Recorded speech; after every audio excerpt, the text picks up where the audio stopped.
Okay.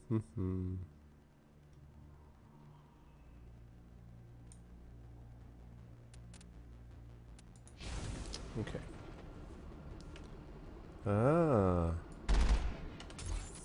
Oh, nice.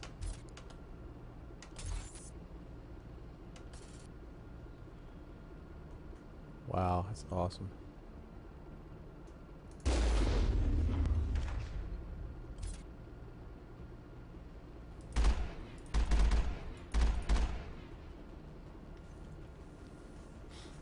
Alright, let's get updated here.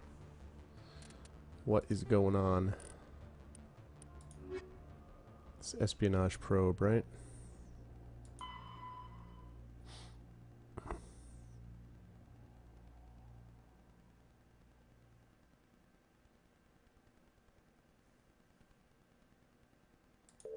Okay.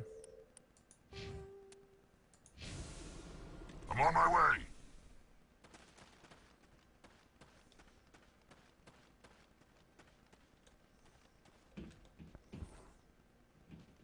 Mine shaft. That's the source of the signal. Nice. This smells. I agree. This thing didn't crash. Somebody moved it here. They may not know what they have. Let's find it before they set it off. Right.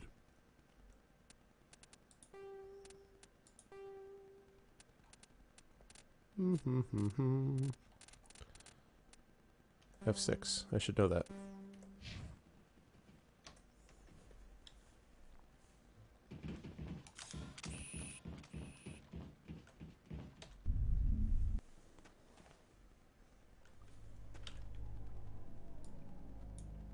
Oh, that's decent sized mine. And that's the probe, right? Yeah, great. In before finding that there's plenty of people here. Do I have my pistol?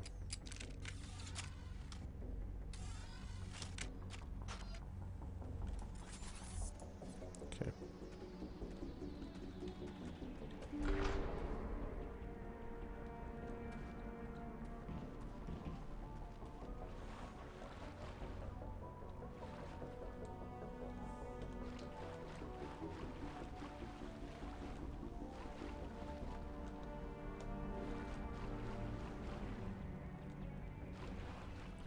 Thought for sure there'd be something back here.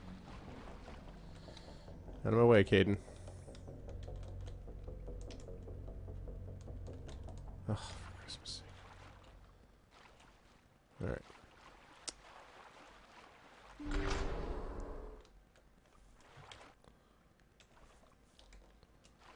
Alright, so there's gonna be something here then, obviously.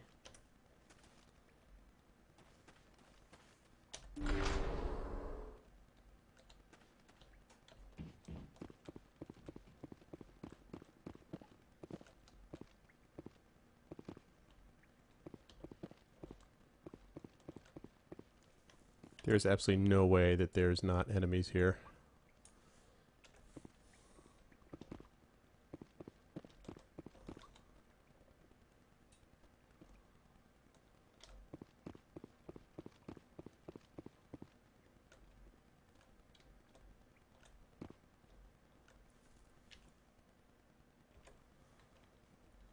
Far too quiet.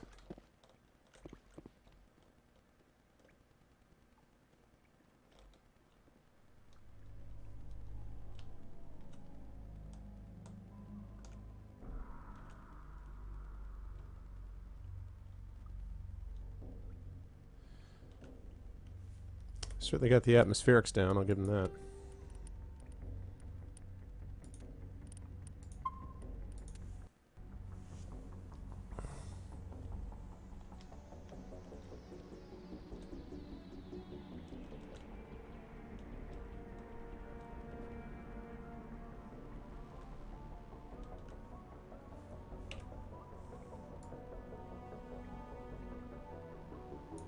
Should probably check over to the right first.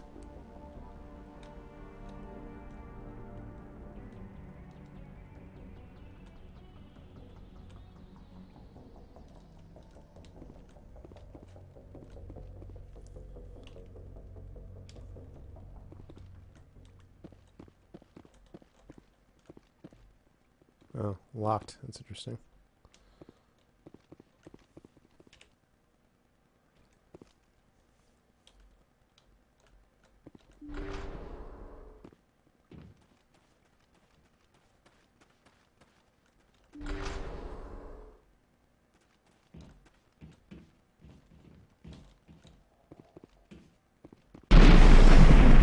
That freaked me out. That was a detonator. Someone just screwed us. Shepard, at last. Who the hell are you? You have me at a disadvantage. My name is Ilanos Halliot. I doubt you know it. Who do you think runs the Terminus clan, Shepard, huh? Thousands of pirates, slavers, criminals of every stripe? Charming. In most criminal organizations, it's the one who's recognized as the most successful. That's correct. The one who kills the most men, seizes the most ships, pillages the most colonies. 3 years ago, I was the strongest. I used my influence to assemble a fleet. We would drive your kind out of the Verge. So tempted to say nice try, genius. You're the one behind the attack on Elysium. I was the motivator, the instigator. The one who promised glory and riches for sacking the largest human colony in the cluster. The one blamed when it failed. Failed! I was ruined when your kind held against the Blitz. What better way to recover my reputation than by eliminating the first human Spectre? So you're blaming me for this screw up? My crew will come for me. Let them. Hey Lego, what's up, man? An Alliance warship would make a fine prize. Oh, and if you haven't noticed, the ores here are laced with heavy metals. I'm afraid your suit radios aren't Yes, powerful enough Valentine's to Day. transmit out. It doesn't have to be like this, Halliot. Empty words from a dead man. Goodbye, Shepard. What do we do now, Commander? We've got air and light, and the Normandy's still in orbit. Let's look for another way out. Totally understand.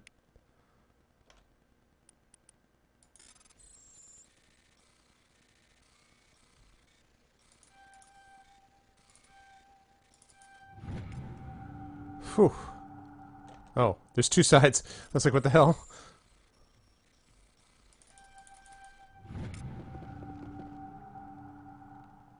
What? Oh, I got it. Man. I was like, what the hell? Oh, cool.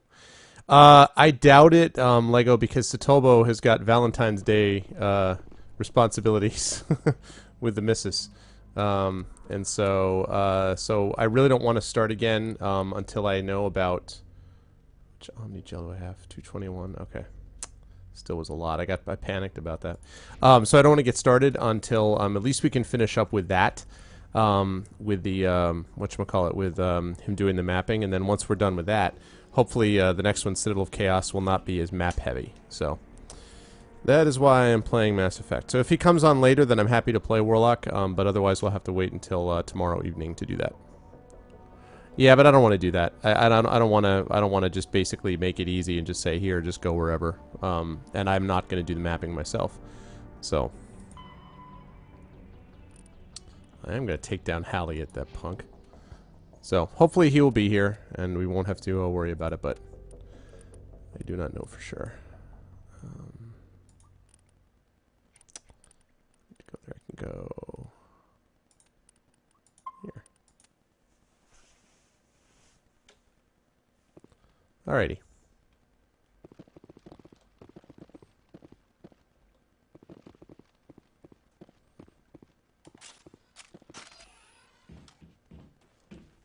So now I'll have to obviously fight my way out. He should be. As far as I know, he's going to be on tomorrow.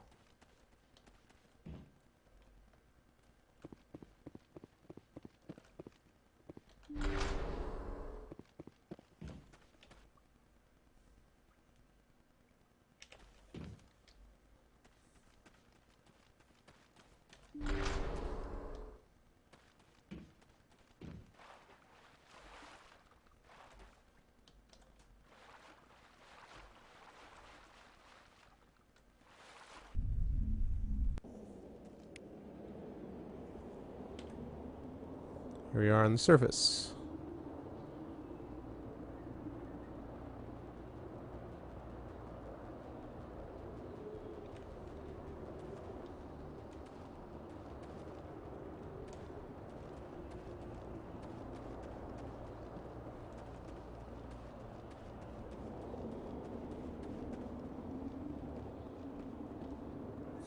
This is gonna be fun. Oh. Duh. It's right down there. Oh, wait a second. That place is crawling with...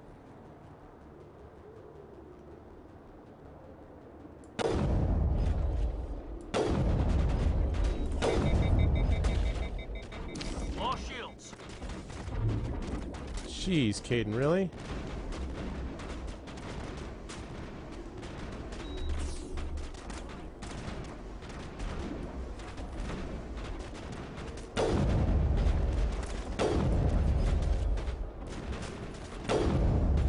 Good night. I've lost shields! Who's hitting me? How can you be hitting me from there?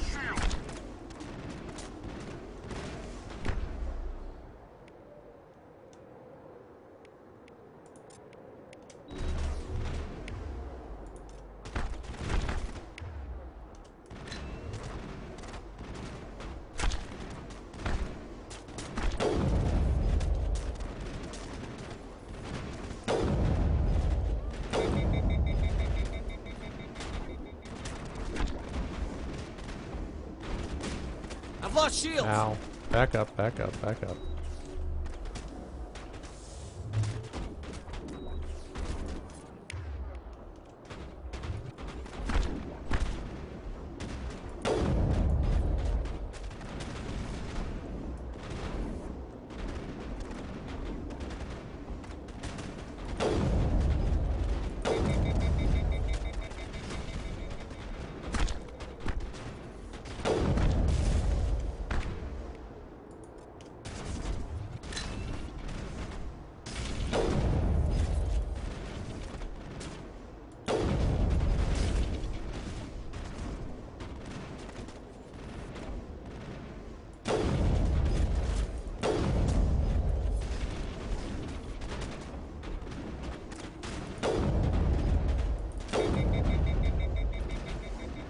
I've lost shields! On my way, Rex.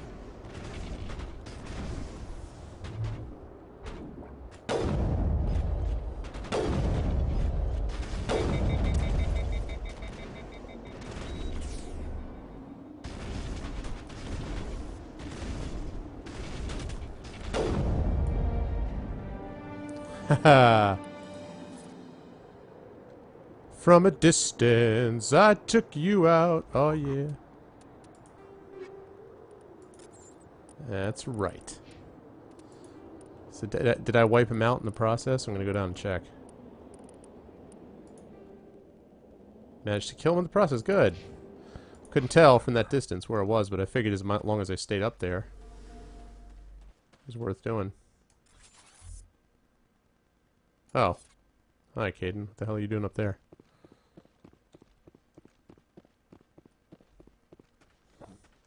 I guess he slid all the way down the hill. Nice. Alright. When I get back on the Normandy, I have to actually talk to my crew members, something I haven't done so far for a long time.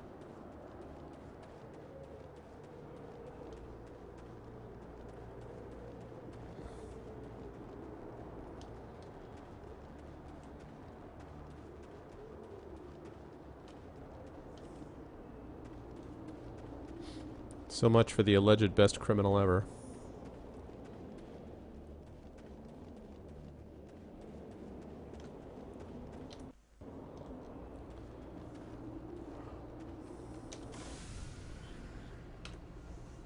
Alright, let's get back onto the Normandy. And then I gotta go talk to some crew, which I haven't done in a while.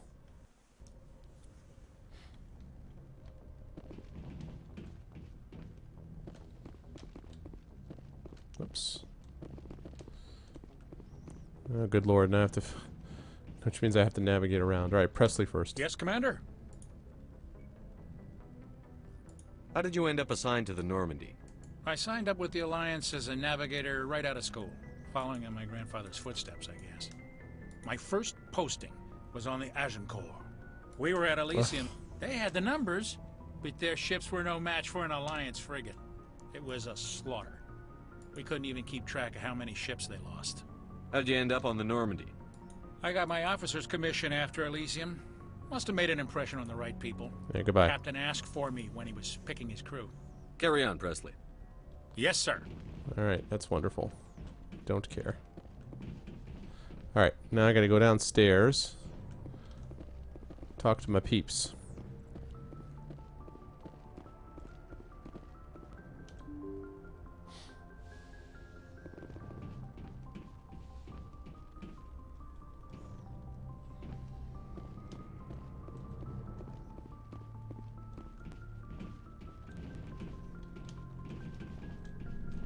Also, I haven't checked my locker in a long time, too. Alright. Let's start with you, Caden. How's life?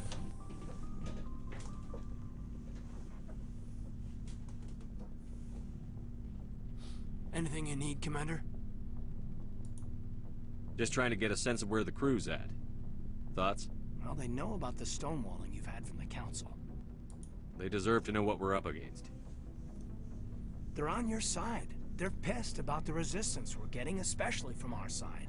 I'll have a better handle on all of it when my head stops hurting. Another L2 flare-up. Anything I can do? No, Commander, it'll settle down. It's rough sometimes, but they spike higher than a lot of L3s. Except for you, of course. Besides, I fared a lot better than some after Kinetics was through. I haven't heard anything about Kinetics in a while. Yeah, they quietly disappeared. Broke up into a bunch of little corps after they botched the training on Jump Zero. After first contact, Kinetics was set up to track Element Zero exposures and develop implants for humans.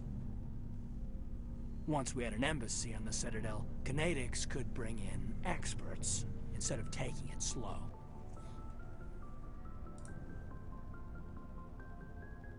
The only experts would have to be aliens. Dead on. Turians, actually. That's why Kinetics kept it a secret. They were afraid of what people back home would think, asking the Turians for help when we just fought a war with them. The Asari would have been more acceptable than the Turians. Yes, but the company didn't go through the Citadel. It would have made Earth look weak, so they discreetly hired some Turian mercenaries. Is there some reason we couldn't learn it on our own? They didn't know where to start. Hell, it took a couple of years to even link biotics and Ezo. Forget trying to get the kids to move stuff. They had trouble just helping them not break their own limbs. And their choice of teachers didn't help much. I'm sure Kinetics did what they thought was best. Oh, yeah, Lego? It wasn't best for us. They brought in an ex-military Turian named Commander Vernus. A real hard-ass. He basically had a free pass to break us if it would turn out a decent biotic. Hey, Brahms, what's up? Kind of spiraled from there, Commander. Did he ever face charges for that? He got his, yeah. But like everything else at Jump Zero, was under the table. The less said, the better. Anyway, this is ancient stuff. I walked it off a long time ago. What was the Lego? I should get back to my duties, Commander. We're here to make history, not rehash it. What's your opinion on the last mission? Killing Saren's, what was Benezi anyway? Second in command? Advisor? Anyway, it should set him back a bit. I'm sure Dr. Tassoni's hurting, though. Poor kid. Having to kill her own mom. Any opinion on the Rachni? Off the record, if we had the option, I'd as soon have left it to the Council. We weren't out here during the Rachni War. I'm not sure we have any business getting involved. Yeah, well, you're wrong. Kaiden, and that's why you're We'll talk dismissing another it. time, Lieutenant. Commander? Alright. I have not done this for much of the game for a long time, so I needed to chat with my crew and get a sense of where things are at. Sure did let the Queen live, absolutely. I read Ender's Game, man. I've read Ender's Game. I know this deal. I don't go after races that got wrongfully pulled out for their own uses.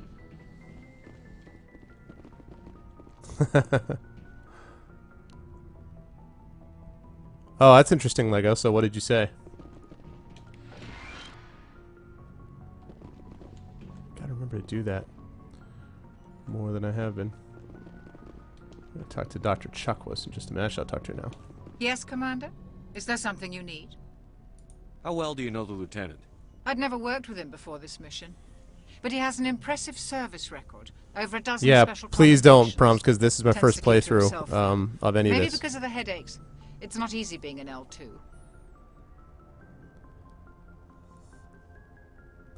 Oh yeah, we talked about this, didn't we, Brahms? That you were you're the guy who lives in Connecticut and Yukon.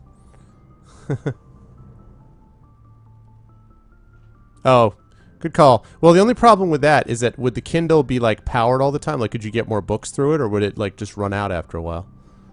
Yeah, Dove chocolates. Yeah, that's right. I remember. That's cool. Yukon's a good place. Oh, nice. Where are you going, Brahms? What part of stores? When I was there, I lived in North, which was the jungle at the time, and then I lived in South, which was awesome. And after the year after I left, they ended up razing it to the ground, and they were going to rebuild it as something else. So, if the spaceship had Wi-Fi, yeah. How did you end up serving on an Alliance Oh, I ship? already asked this. I enlisted right out of med school. Earth always seemed boring to me. Too safe. Too secure. I figured the colonies were teeming with exotic adventures. Yeah. Well, that I was wanted exactly to it. travel the stars, tending North the sucked, wounds but of South soldiers was with amazing. piercing eyes I and loved sensitive South. souls. That was my senior year. Turns out military life isn't quite as romantic as I'd imagined. A lot of good people there. But humanity needs the Alliance if we want to keep expanding through the Traverse. And the Alliance always needs good doctors. So I stayed on to do my part. Well, you know, it's interesting. When I I should go. when I was Goodbye, when I was at UConn Hartford, when they transferred us over, the reason I got in the North in the first place was because they were sort of on the level of freshmen in terms of housing priority. Like, people who had been on stores the whole time got better priority, so I kind of got screwed in that regard. Okay, I got to talk to Liara in a minute. So it's interesting that they've changed things around, but I'm glad that you got priority because, yeah, the jungle sucked. There's no other way to put it. My junior year was not so fun regarding that, but senior year was great, and then at South, and then for my master's degree at UConn, I moved off campus right nearby, actually, in Willington, Caesar Road, which is not that far, very close, actually. So. Oh, good. Yeah, good. Probably because of people like me. If you are here to talk about Benezia's death, you need not bother. She brought it upon herself. You don't feel bad? Don't pretend it doesn't bother you. She was your mother. He lives in the East Coast. She was. She was not. I think he lives in I prefer to North remember Carolina. Benezia as she used to be. God, I don't Before remember. she was I should corrupted know. by Sovereign's power.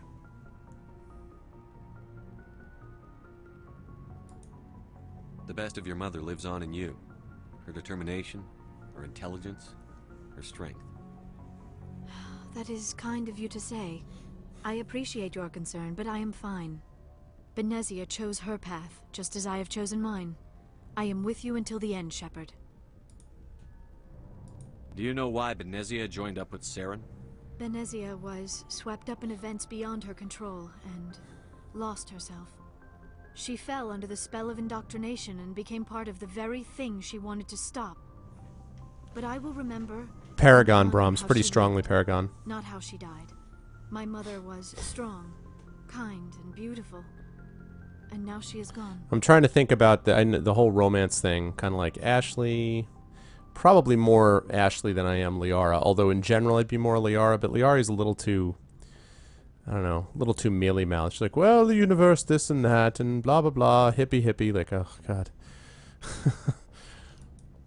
Are you going to be okay? You are kind to ask, Shepard. I do miss her, and I grieve for what happened to her. But I will not let my grief interfere with what we are trying to accomplish. Oh, good. That's good to know. Maybe we could pick up where we left off. You were telling I me haven't about talked your to any interest of my in the crew Proteus. members for, like, Actually, 15 I hours think of I play was through this talking game, about so... my interest in you, and making a fool of myself in the process. As I said, I am not used to dealing with people, especially humans. I did not really know much about your species when we first met, Shepard. I found it hard to take humanity seriously. Your kind always seemed so rushed and high-strung.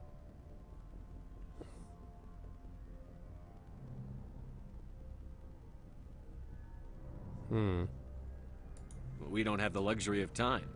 An Asari can live for 1,000 years. We're lucky if we hit 150. Yeah. That is true. At first I thought that was a weakness of your species. After spending time with you and your crew, however, I think it may actually be an advantage. I know. I was You just thinking, like, humans are creatures of action. You pursue your goals with an almost indomitable determination. It is an admirable trait, but also an intimidating one. +1, Brahms. That's a good line. F you, future. That's really funny. So, is there? I'm trying to remember. I should know this, but it's. I mean, I graduated from UConn '94, and I got my master's in '96. It's been a long time, but I'm trying to remember. They had. So there was north, there was south. They had east too, right? Was it east that's in the middle of nowhere? I mean, I know there was a couple stuff that you had to like take a bus to get to it. Not north, but there was. I don't know if it was east or what, where you had to like literally take a bus to get from that to the center campus. Which is why, as much as I hated north, I was glad that I could at least walk to my classes.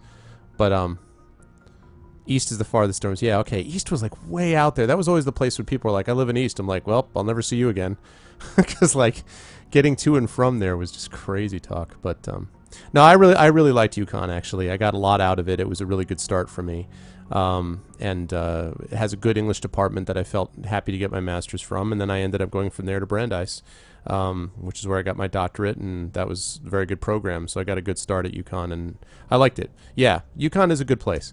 You know what they had when I was there? They had a place that delivered you chocolate chip cookies. It was like a pizza store, but it was cookies. So they would just bring you a box, and it was just like box of cookies that you could just cut. Oh, it's the most amazing thing. 1 in the morning. I'm really hungry. Here, let's get a box of chocolate chip cookies. Completely horrific for you. Totally awesome. You're scared of us? Unfortunately, the rest of the galaxy sees humanity as something of a bully. Oh yeah, Brahms. You Yeah. run over anyone in your path to get what you want. Well, it generally isn't in mine it is either. up to people like you but to change their minds, Shepard. I'm doing the best I can, Liara. There is a reason the Council chose you to become a Spectre. They saw something special in you. The best of what humanity has to offer. yes, well, I am the looked best. into your history. I know what happened on Akuz. The fact that you survived shows a remarkable strength. Why are you so interested in me? I wanted to know more about you. To understand what made you into the man you are. There is something compelling about you, Shepard. Well, actually, you know what, Brahms? I've put 30 hours into this. It's just that I did a ton of side quests when I played this on my old lousy computer back almost, I think I got it maybe a year after it came out, so like 2008 or something like that. And then I was so sick of the way that my computer was running with it, I just got tired of it. But I had done pretty much every side quest except for one Citadel side quest. And that was all. And then when I started playing it now, not only am I able to stream it, which is a lot of fun, but I'm playing it on a legit computer. So I'm like, wow, it's amazing how cool this game is when you're not constantly frustrated by a lousy computer playing it. So I'm actually really having a good time. But I'm looking forward to the whole trilogy. I'm more of a fantasy guy than a science fiction guy. But that said, I wanted to play through this story. And I've always liked BioWare stuff anyway. So. Are you sure you're interested in me? Or is it my visions of the Protheans? I admit, your connection to the Protheans had something to do with my initial interest, but it has grown beyond that. You intrigue me, Shepard, but I was not sure if it was appropriate to act on my feelings. Well, let me tell you what's appropriate. There might already be a relationship between you and Chief Williams. Oh, man, I've already got to make a decision. Oh, I don't know if I'm ready for this decision. Oh, man. I got to think about that. Yes, it's not serious. But I don't know, like, it's not serious will be kind of the neutral answer, so it kind of keeps things on the down low. Is that the idea? Yes, I do have a doctorate in English, and yes, I am a college professor. A tenured professor, actually. Williams and I are just friends, nothing more. My mistake, then. I am not as adept at understanding human relationships as I thought. But what about us, Shepard? Is there a mutual attraction, or was I wrong about that? God, man.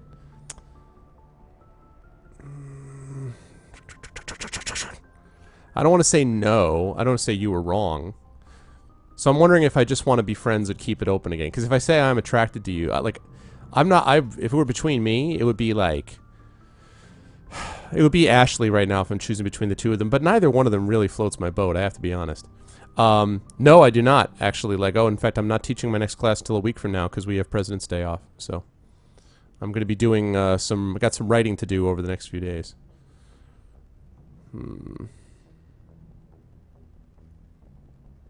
So Brahms, I don't want you to tell me like what I don't want you to like I don't want you to spoil the game for me, but just tell me this. If I say I just want to be friends, does that totally preclude a romance with her later? Just tell me that part. You know what I'm saying? Like, I don't want to say I'm attracted to her, but I also don't want to tell her, give her the brush off. Okay. All right. I'm not interested in you in that way, Liara. This is very embarrassing for me, Commander. Please, let's talk about something else. I'd like to know more about the Asari. We were the first species to discover the Citadel.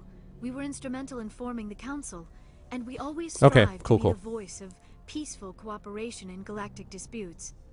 My people believe we are all part of a single galactic community. Each species contributes something to the greater whole. Okay. Although we seek to understand other species, it seems few of them seek to understand us. The galaxy is filled with rumors and misinformation about my people. Yeah, Liara, I'm not so wild on. I'd actually be.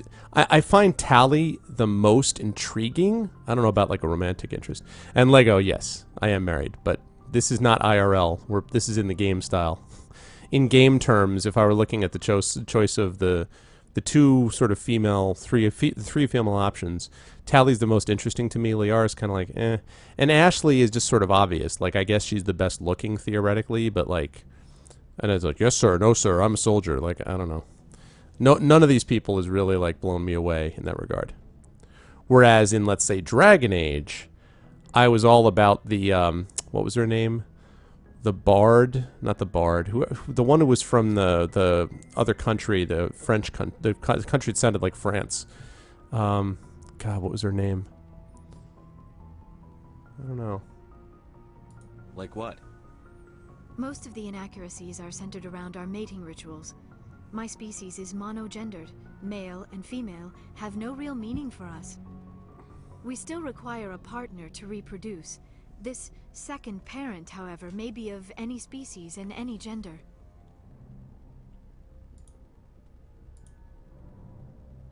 I don't understand. Your species can mate with anyone? Mating is not quite the proper term, not as you understand it. Physical contact may or may not be involved, but it is not an essential element of the union. The true connection is mental. Our physiology allows us to meld with other beings.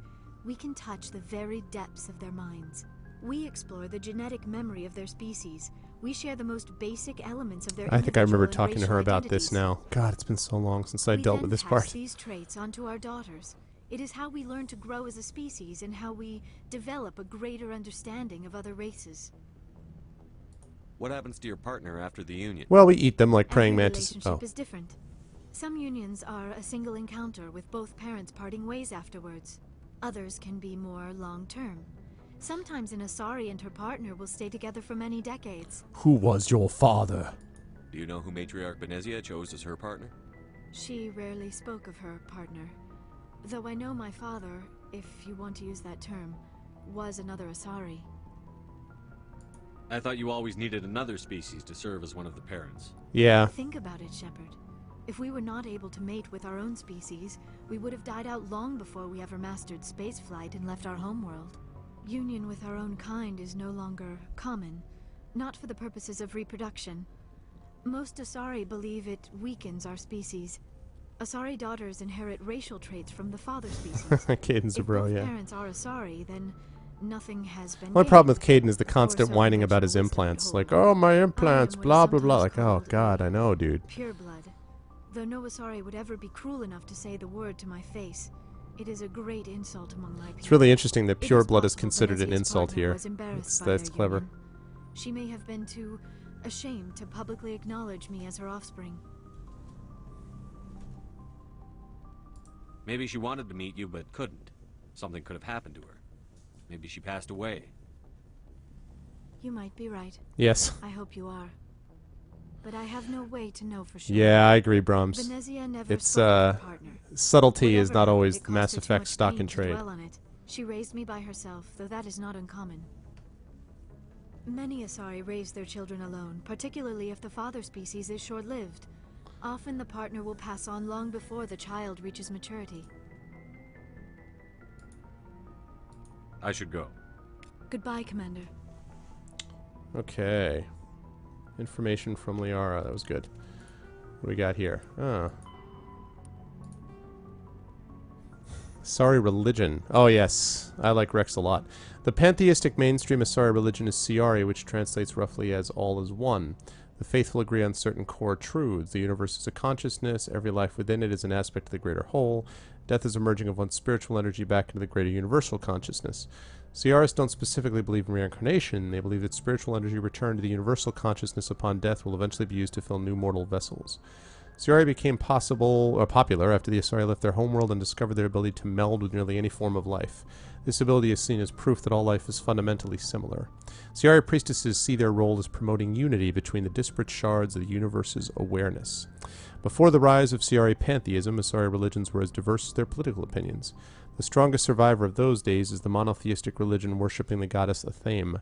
Like the Asari, the goddess cycles through the triple aspects of maiden, matron, and matriarch. Okay. That's exciting.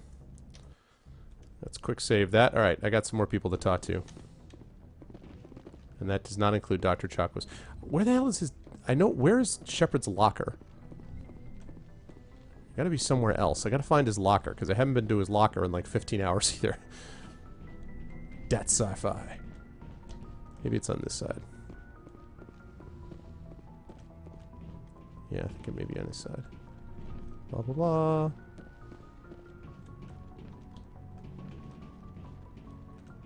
Where is your locker? I did talk to Chakwas already. I talked to her before, and I started talking to her again, and she's like, yeah, let me just say stuff that I've already said to you. I'm like, oh, okay, well, that's not very interesting. Okay, I've already been down here, I think.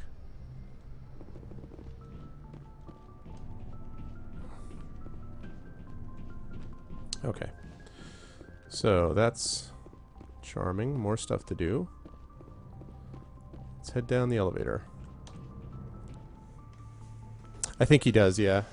And I have to speak to Garrus. I have to say, you know, everybody loves Garrus. I'm not wild about Garrus. I mean, he's a cool character, but I mean, I don't talk to him and I'm like, wow, Garrus, you're so awesome. Like, I don't... Caden annoys me a little bit. I like Rex a lot. Rex and Caden's usually a good combination for me, just in terms of teams. Garrus is okay, but like, I don't know. I'm not wild about him. Looking for supplies?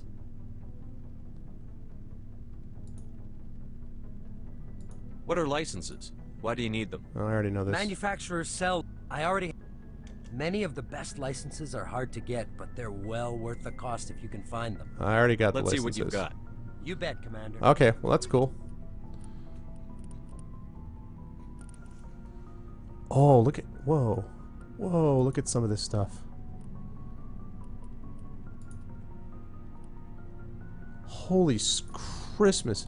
Finally, there's actually a better thing that I can buy. Alright, let me... I'm an infiltrator, so I want to kind of stick with that stuff if I can. Yeah, that's not better. That's certainly not better. So really... Okay, that's cool, that's cool. Hey, Mojo. What's up, man? Alright, I'm going to get that. And... we'll probably get that shotgun, and that's it. Okay.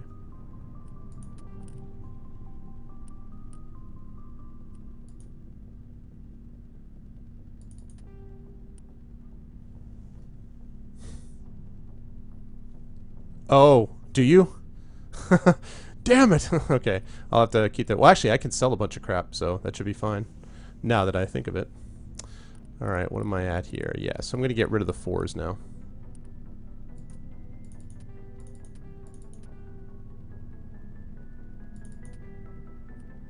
Except for that.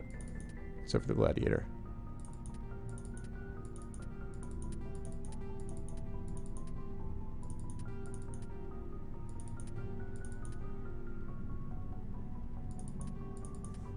Okay, cool. Alright, now I get rid of duplicates. Any 5 duplicates I get rid of.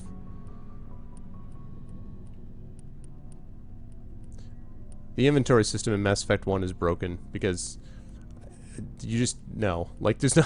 I should not be able to carry all this stuff. Wait. I do not need... I wish there was another way to synchronize this. Okay. Okay, so I've got a scorpion.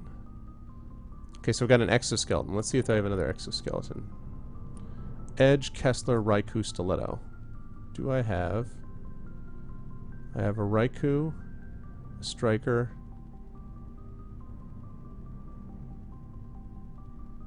Okay, I have a Raikou and a Striker, so I can get rid of...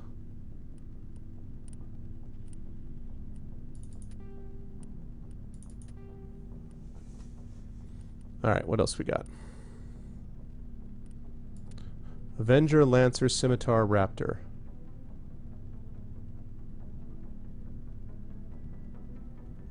Okay, let's see. Let's do it this way.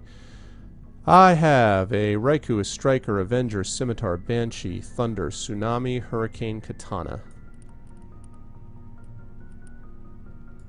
Crap, I wish there's a way to just... I wish there's other ways to organize this.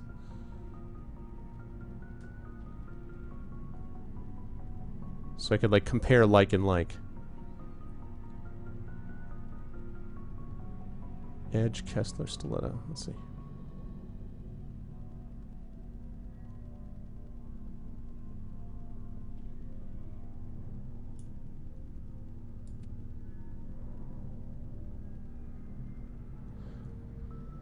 Let's see. Scimitar 5. Scimitar 6. Wait a minute. Damn. Edge, Kessler, Stiletto, and Stinger. Okay, let me take a look at the pistols. That's a little bit easier to do.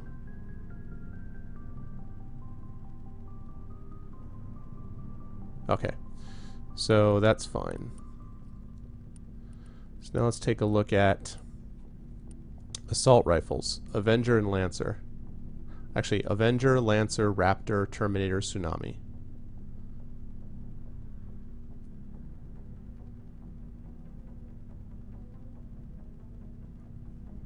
Avenger. Okay, so I can sell the Avenger and the Tsunami.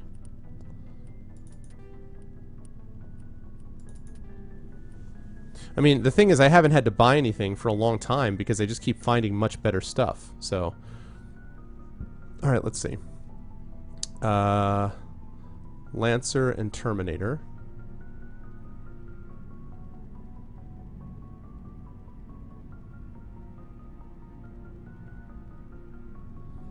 Okay, I'm getting there though.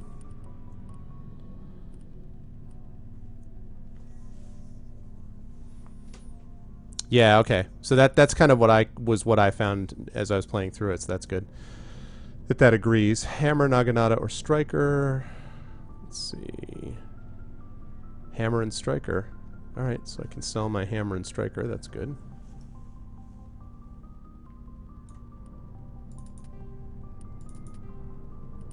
Good.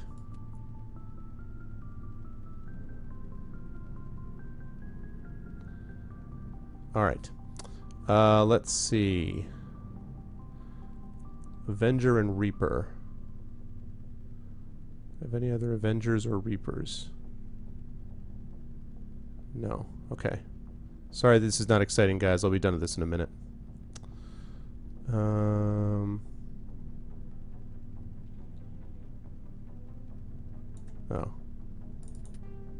I'm like staring right at an upgrade. Like, I have exactly the same thing. Okay, so I can get rid of that. Okay, good. Oh, thanks, Mojo. Yeah, I'm just trying to... like, inventory management is not very exciting. And I'm going to get through it pretty quickly. But, what the hell? Raptor, Terminator, Raptor, Terminator, Raptor, Terminator.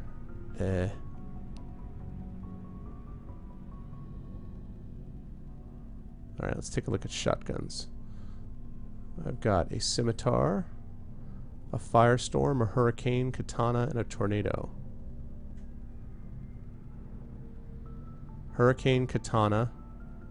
Alright, so I can get rid of Hurricane and Katana for sure.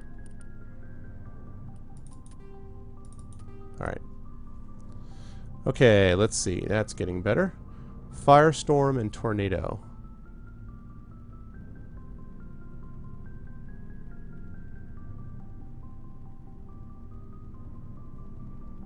Okay, Sniper. Let's see. So I have a Hammer 6 and a Striker 6.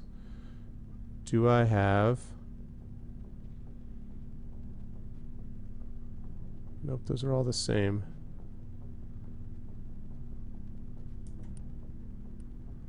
Exoskeleton 6.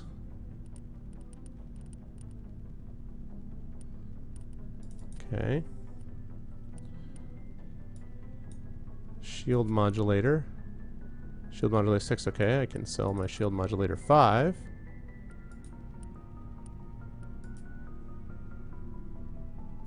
Don't need both of those, especially since he can't use it yet. Alright, let's see. Almost there. Shield Modulator 6, and Shield Modulator, Exoskeleton, and Energized Weave.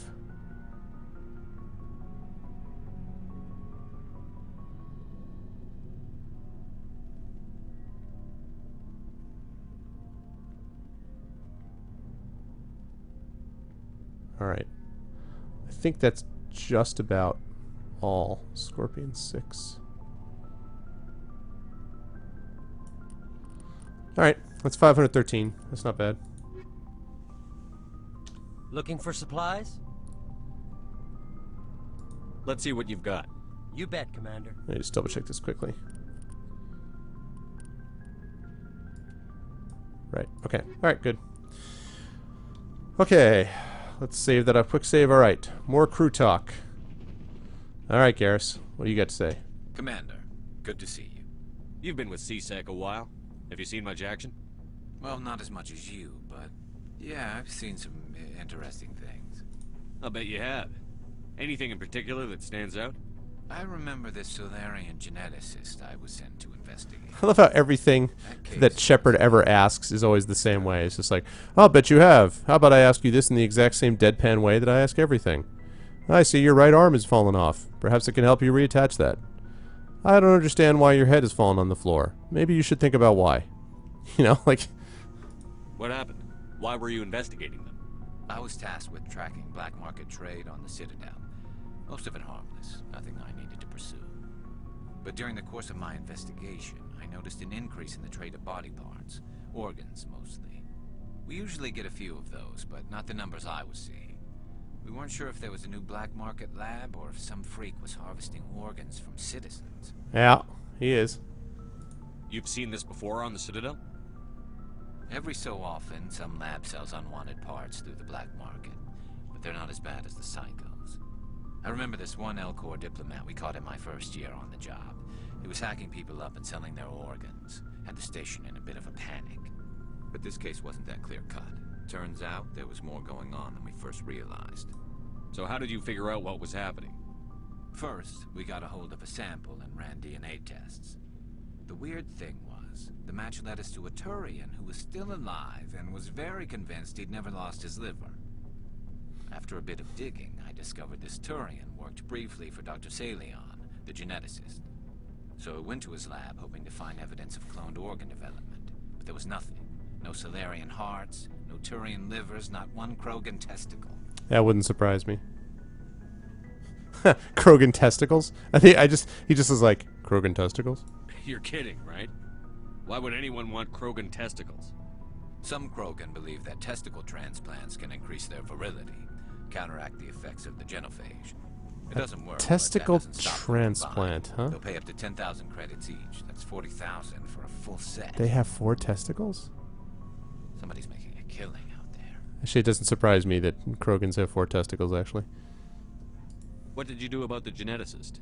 I brought in some of his employees for interrogation, to see if I could get them to talk. While I was interviewing one of them, I came across something suspicious. You mean threatened? Was that really necessary? Maybe, maybe not. Either way, it paid off. One of my detainees started bleeding profusely during the interview. We offered to patch him up, and he got frantic, freaked out. I ordered a full exam to find out what was going on. Our medics found incisions all over his body, some of them fresh. Yeah. That was our big No, I know. I read about. Yeah, I'd read just that, Dr. Brahms. Yeah. Leon's employees. Feel kind of bad for the Test Krogan. tubes, walking, living test tubes. He was growing parts inside these people? Exactly. He cloned their organs right inside their own bodies. Then he harvested them and sold them off. Most of the victims were poor. He'd pay them each a small percentage of the sales, but only if the organs were good. Sometimes an organ wouldn't grow properly, so he'd just leave it in them. Most of them were a mess, but only on the inside, hidden so nobody could see it. This is freaky. I hope he got what he deserved. That's the worst part. We never caught him. Why not? What the hell happened?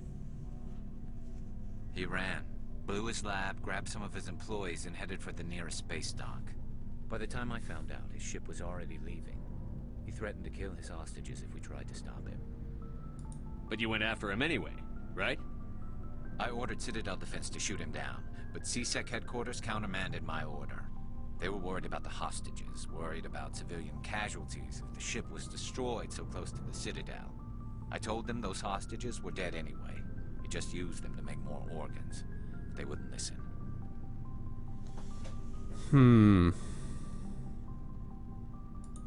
Well, you can't get them all.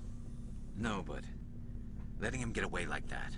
All they had to do was disable that ship, stop him from running. Maybe the hostages die, maybe they don't, but at least we stopped the bastard responsible for it all. If you don't care about the fate of those hostages, then you're no better than he is. You're just a terrorist with a badge. Yeah, maybe you're right. It doesn't make it any easier, but I see your point. Just wish I could have stopped him. That's all. Do you have any idea what happened to Dr. Saleon?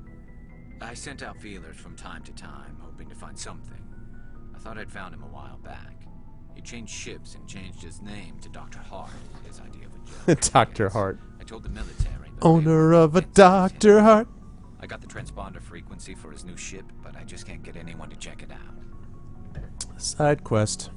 I'll check out the coordinates when I get a chance. I was hoping you'd say that. But Commander, take me with you when you go. If it's Saleon, I want to be there when you find him. Alrighty. We got us another quest. The Turian homeworld, Palaven, has a metal-poor core generating a weak magnetic field and allowing more solar radiation in the atmosphere.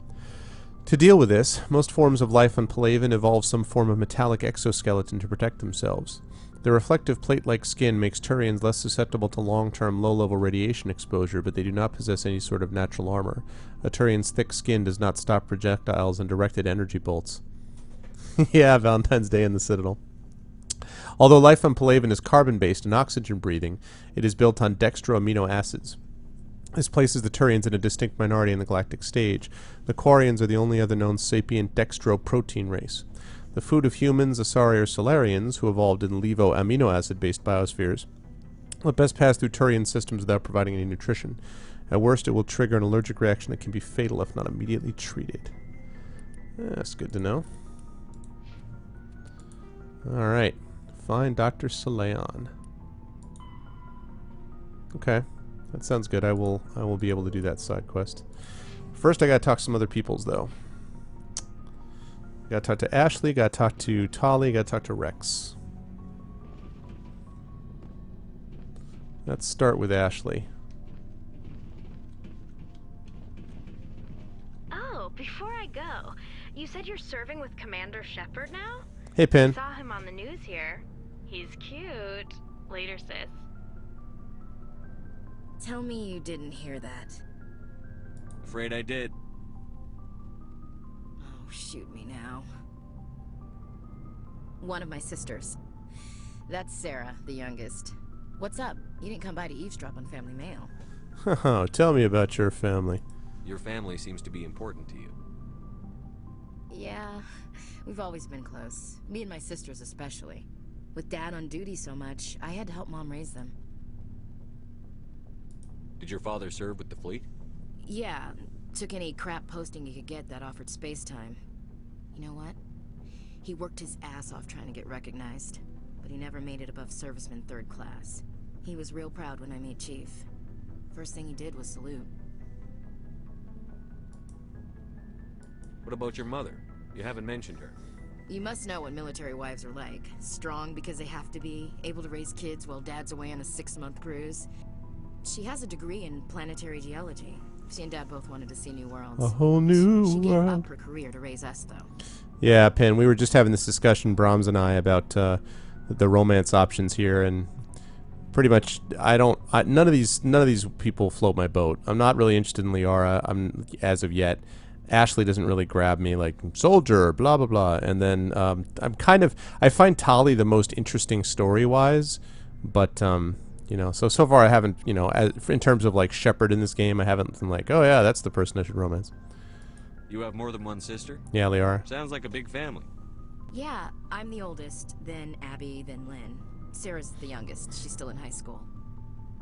With 4 girls, Dad used to say he felt more outnumbered at home than on maneuvers. Where did you grow up? All over. We transferred a half a dozen times before I finished grade school. You go where personnel command sends you, right? I guess that's why I'm so tight with my sisters. We'd have to leave all our friends every 2 or 3 years. After helping raise them, your sisters still talk to you? Amazing. Things were tense between Sarah and me for a while. Then we bonded. Sounds like a story. Feel like sharing? Sarah got herself a boyfriend who wanted to go faster than she did, Mike. I didn't think he was a bad kid, just pushy. Lynn would send me these worried vid mails, and I'd tell her to relax. There is something a little bit bizarre about the fact that I'm sitting here trying to save the universe, and I'm talking to her about like, oh, so sister problems, right? Like, but it's appropriate, right? It's Valentine's Day, so.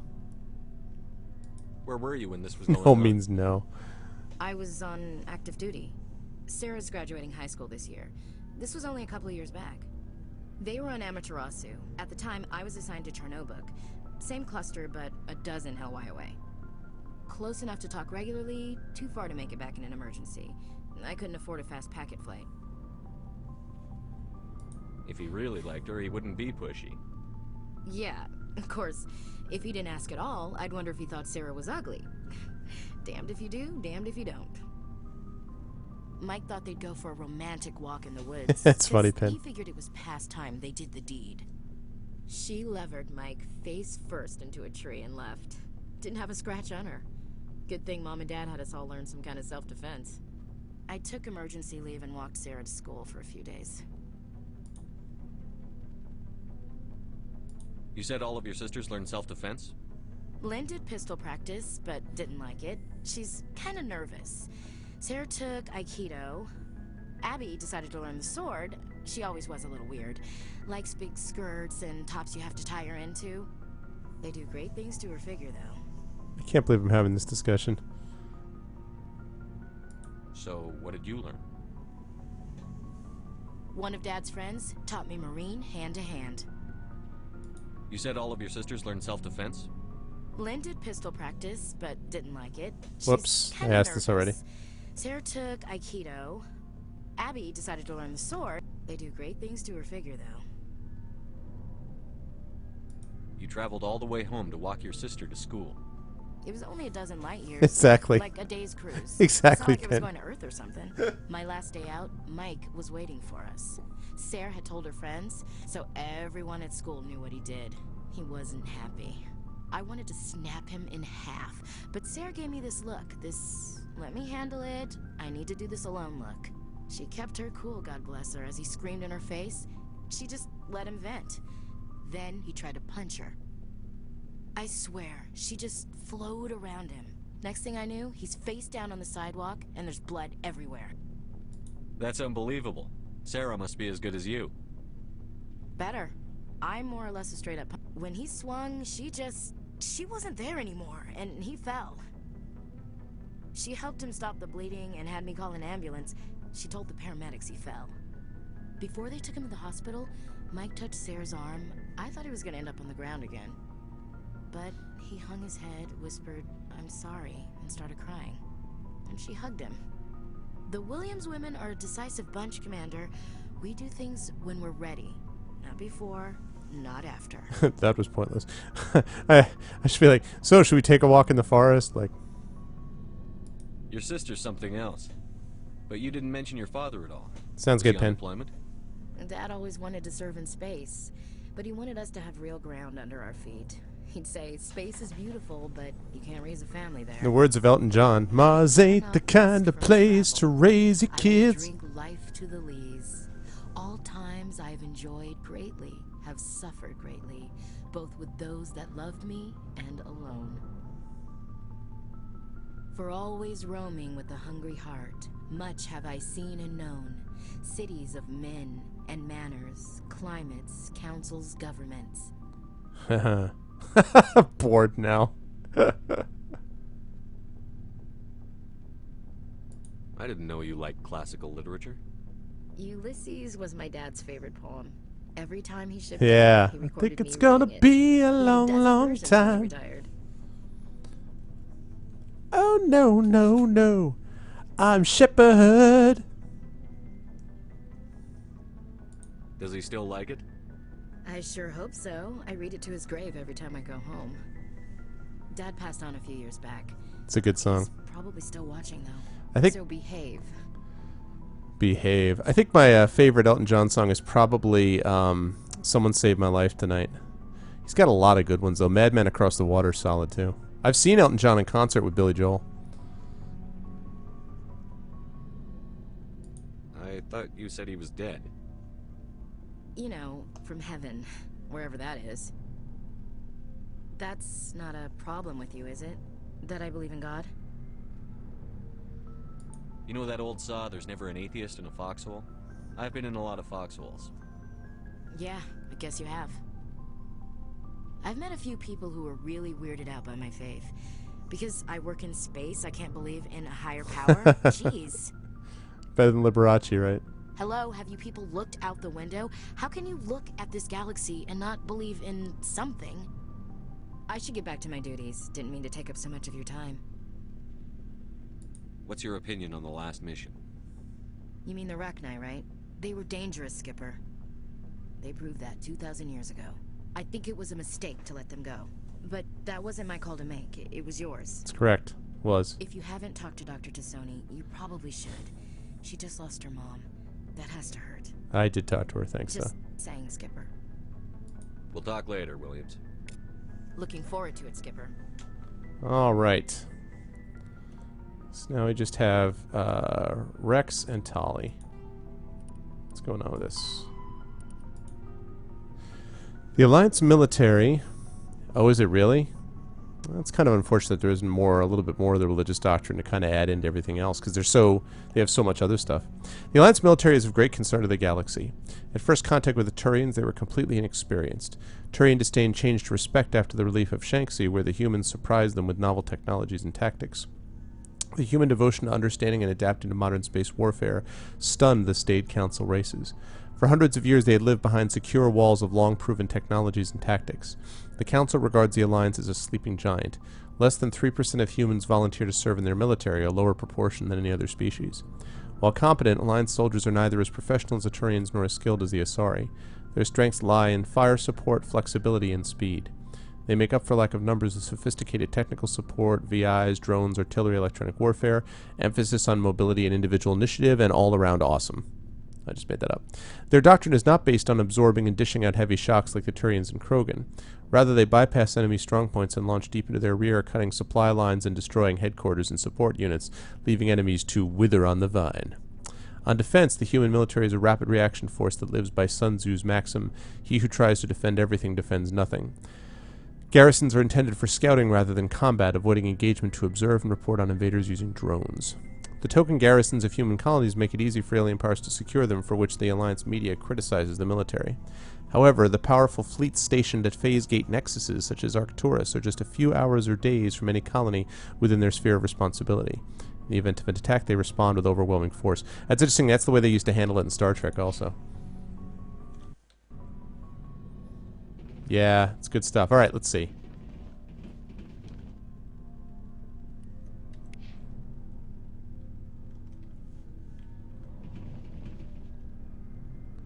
What about my damn locker? Okay. Alright, Rex. What do you want, Shepard? What can you tell me about the genophage? Ask the Solarians if you want details. They made it. All I know, it makes breeding nearly impossible. Thousands die in stillbirth, and most never get that far. Every Krogan is infected. Every one. And no one's rushing to find a cure. Really solid character models on a lot of these. Why don't the Krogan try to find a cure? When was the last time you saw a Krogan scientist? You ask a Krogan, would he rather find a cure for the genophage or fight for credits? He'll choose fighting every time. It's just who we are, Shepard. I can't change that. Nobody can. Are your people really dying? We're sure not getting any stronger. We're too spread out. I know, right? None of us are interested in it's very efficient. our own system. Lots of species have left their homes and prospered. But they go to colonize new worlds. We're not settlers. We're warriors. We want to fight. So we leave. Hire ourselves out. And most of us never go back. So long, Rex. Shepard. I must already have talked to him about a bunch of stuff. Alright. Still need to find his freaking locker. And I need to find Tally. So, let's see if I can do that.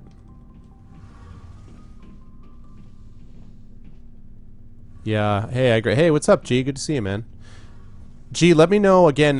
Please let me know when you find when you get the book, because I just confirmed again. I looked at my thing and I did send it off to you. So make sure you tell me, okay?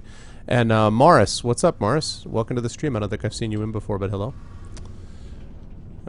Let's see, I got Tali, I got Engineer Adams. Let me talk to the crew quick, and then I'll see what. It's pretty badass right there.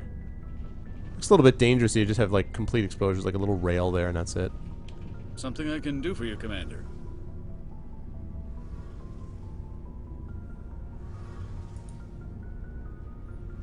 Fill me in on the IES stealth systems. How does it work exactly? You can't hide a ship out in space. They emit too much heat and radiation. Too easy for sensors to pick them up, unless you find a way to capture those emissions. So our stealth systems trap the energy we give off in storage sinks built into the ship itself. No emissions to give away our location. Eventually the sinks have to be vented. More than a few hours silent running and they overheat. Cook us inside our own hull. There's no way for anyone to detect us? A visual scan can still pick us up. Anyone looking out a window can see us plain as day. But you have to be pretty close to get an actual visual out in space. Most vessels rely on scanners. As long as the stealth systems are engaged, they can't see us. Not unless we accelerate to FTL speeds. Why doesn't it work with faster than light travel? Cranking up the FTL blue shifts our emissions, pushes them into frequencies too high to capture in the sinks. As soon as we make the jump, it's like setting off a flare. Sensors can pick up our location whenever we enter or exit FTL flight, but for short-range missions, our stealth systems are amazing. Yep, that's usually true. Only one. I want to know more about the Normandy. She's the best ship I've ever served on. Probably the fastest vessel ever designed. She's the only one using the new Tantalus drive core. I liked Dragon Age until close to the end. About 2/3 of the way through, I started getting really bored with it. Again, the inventory and the combat system annoyed me. And I literally, I think I was like coming up to the last building in the last city and stopped. So I don't know. I never finished Dragon Age 1. It was fine. I liked parts of it, but the other parts of it I was like, eh. And I heard that Dragon Age 2 is terrible. But... Oh yeah, Lego? What's so special about the Tantalus drive core? Proportionally, it's about twice the size of any other vessel. Not only are we faster, but we can run at FTL speeds longer before we have to discharge the core.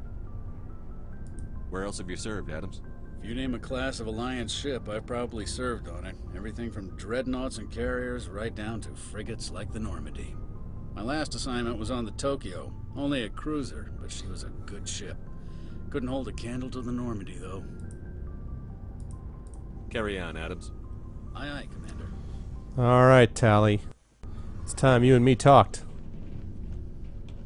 Shepard, I'm glad you're here. Good to see you smiling again, so to speak. I'm sleeping much better now.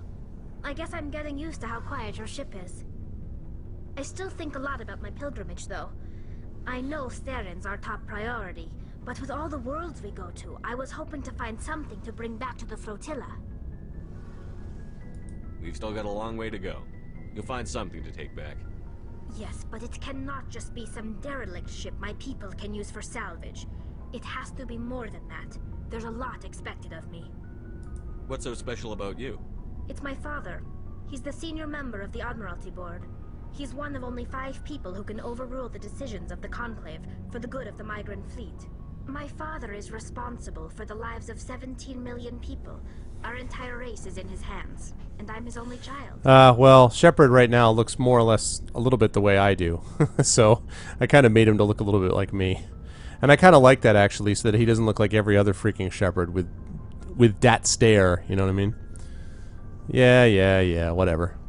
You guys don't know the joy. At the time I had a goatee, and I have a beard now, full beard, but it's slightly reddish with blonde hair. So I was like, Shepard is me. So are you some kind of heir to the Quarian throne or something? Pin? So random, Pin. Yes, if you want. My father's position isn't hereditary. I'll probably never serve on the Admiralty Board myself. Officially, I'm just... Oh, good. Well, I hope you like him, Lego. But it doesn't work that way in practice. People have always treated me differently because of who my father is. You must get all kinds of special privileges. I probably had it easier than most growing up, but it's not all good. People like my father have enemies, and they're not above using me to get to him. It must be tough on you. My people place a high value on family and ancestry. There's an unspoken expectation that I'll live up to my father's example. Everyone's waiting for me to do something great on my pilgrimage, something that will forever change our lives for the better. If I don't, it's like I failed, and that reflects badly on both me and my father. So what if we save the galaxy? The work you're doing here is more important than anything any Quarian has ever done before. Yes, I know. But you have to understand Quarian culture. We're a very insular society. The events beyond the flotilla don't much matter to the average... I loved the flotilla concept, by the way. The whole Quarian flotilla thing, I really like that concept. But even if we stop Saren, that's not going to happen. There's still millions of Geth behind the veil. Until they're gone, our exile will continue. Hey, what's that, Lego? What would you need to bring back to make everyone happy? Something that would help us better understand the Geth. They've changed significantly since the exile. They've continued to evolve. We've done our best to study them, but it's not easy. They're very reclusive. Until recently, they never went beyond the borders of the Veil. And all the Geth we run into now are under Saren's control. We'd need to find Geth operating... Oh, really, G? Yeah, that's cool. But I don't want this to get in the way of our mission, Shepard. First, we stop Saren. Then I'll worry about my own problems. What was your father like? It wasn't easy growing up as the daughter of one of the Admiralty. Even before he joined the board, he was a prominent figure. People looked to him for leadership. That's bizarre. He had to set an example, and he expected the same of his daughter. Plus, he was pretty strict, a military man through and through.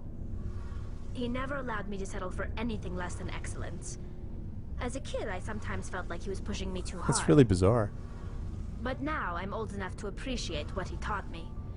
The world doesn't owe us anything. If we want something in life, we have to earn it. Sounds like a tough upbringing. You don't resent your father at all? Like I said, it wasn't easy. My father's not the kind of person you bond with. And he wasn't around all that much. Too busy. People counted on him, and he took his duties seriously. Even when he was around, he always seemed a bit distant. Like his mind was always somewhere else. Come to think of it, I can't ever remember seeing him smile. I mean, I can't remember seeing you smile. Oh, It's like he was always sorry, down kind by of all a that personal responsibility. comment. I mean, I know he cares about me, but he never really showed it. Not in the usual way. I guess the best thing I can say about my father is that I respect him. Oh yeah, Lego. Where was your mother in all this? Mother was around, but she always seemed to kind of blend into the background. Almost like she was overshadowed by my father. He tends to do that to people. She passed on about 5 years ago. Some airborne virus that swept through the fleet. Happens sometimes when the filter starts to break I like that down. concept too, my father that took they it don't really have much of hard. an immune system because of After their she was sterile gone, environment he of the became flotilla. even more focused on his work. I'm not I mocking think it them. was his They're way just of wearing dealing with masks. grief. Just stating facts. I want to talk about something else. Like what?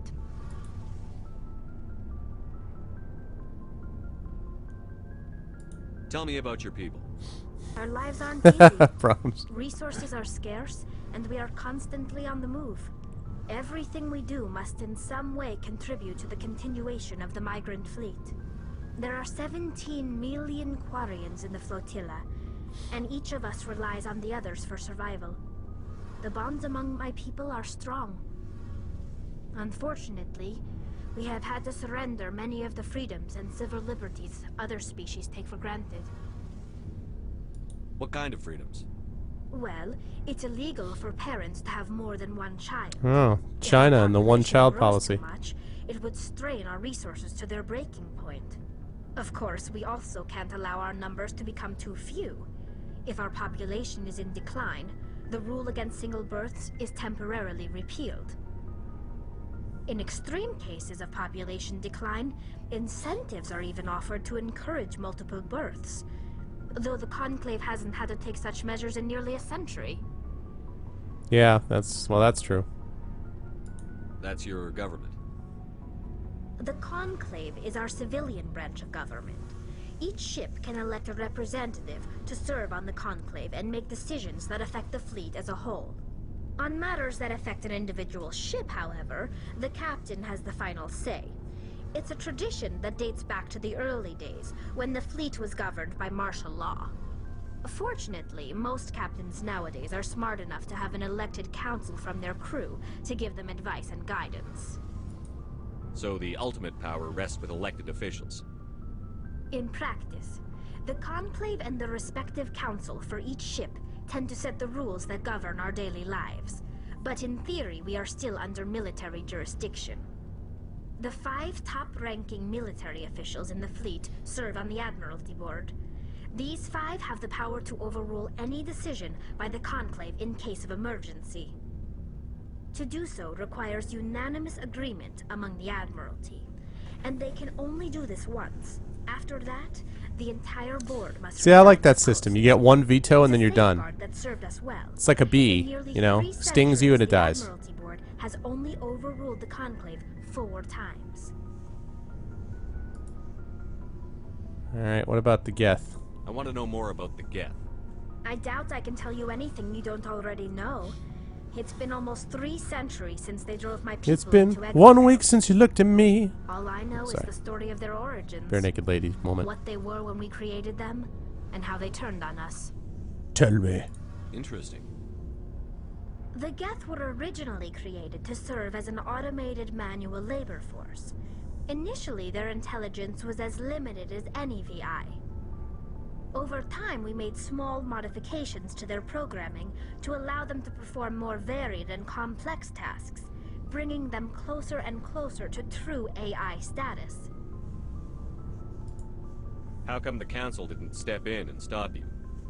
This wasn't No true spoiling the AI. ending, any of you. We may have This is all new to me now. but we never did Mass anything Effect that 1 was on, so actually illegal. no spoiling, please. The changes were so insignificant, so gradual, that we were able to control them. Or so we thought.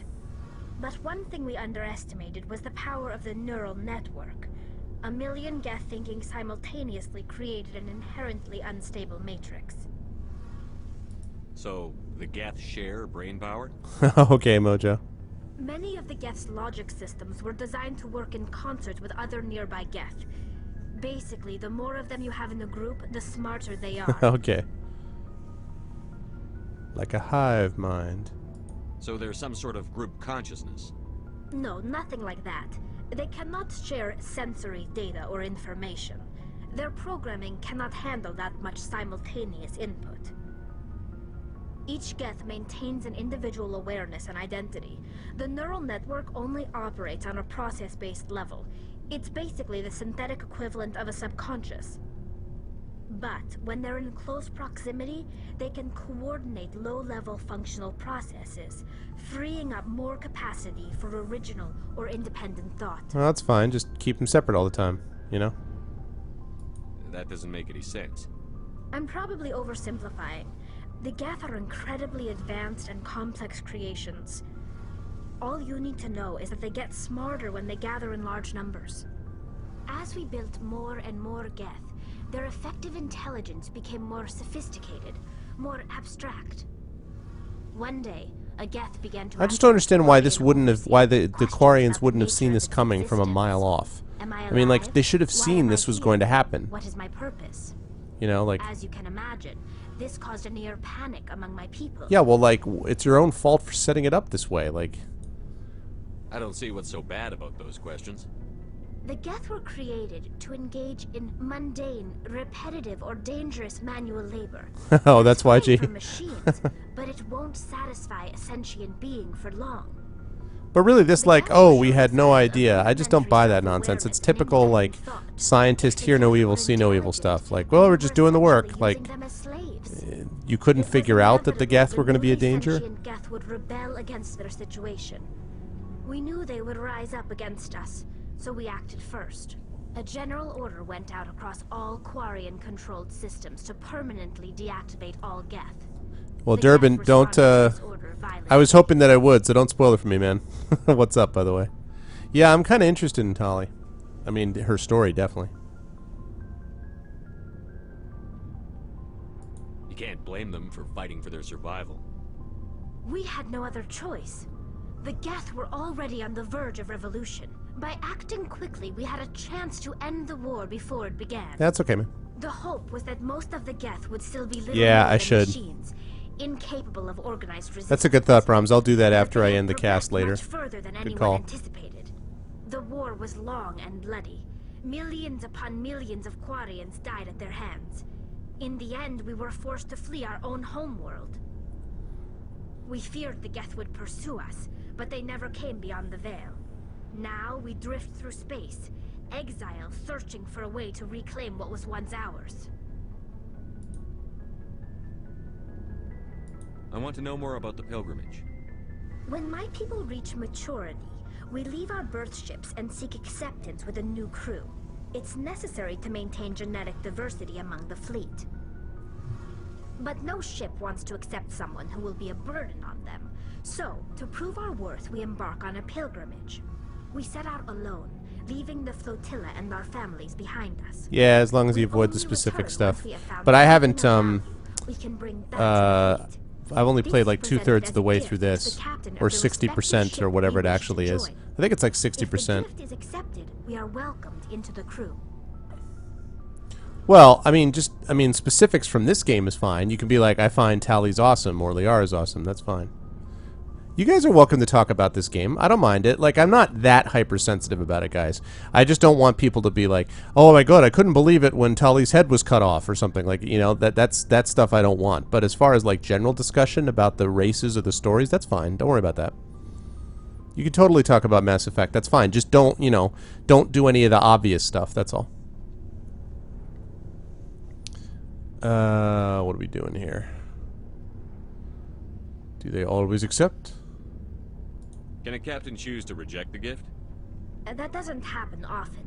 Most captains are eager to increase the size of their crew. It increases their own standing in our society. Still love the flotilla concept. Even when the gift is not particularly valuable, the captain usually accepts it out of a sense of tradition. However, there is a stigma to presenting a substandard gift.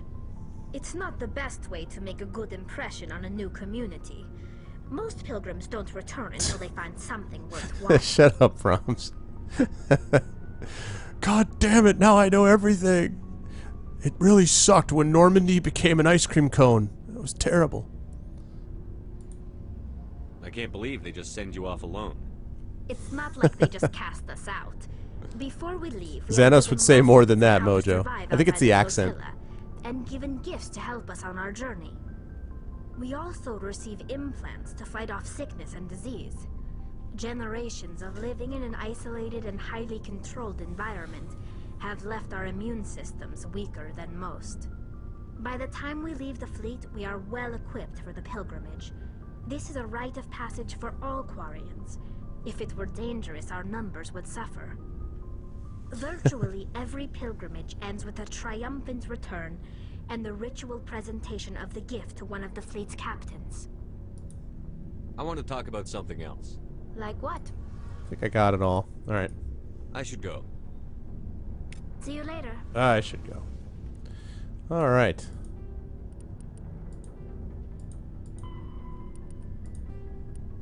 Although the Conclave establishes civil law much as any planet-based democracy, enforcement and trials...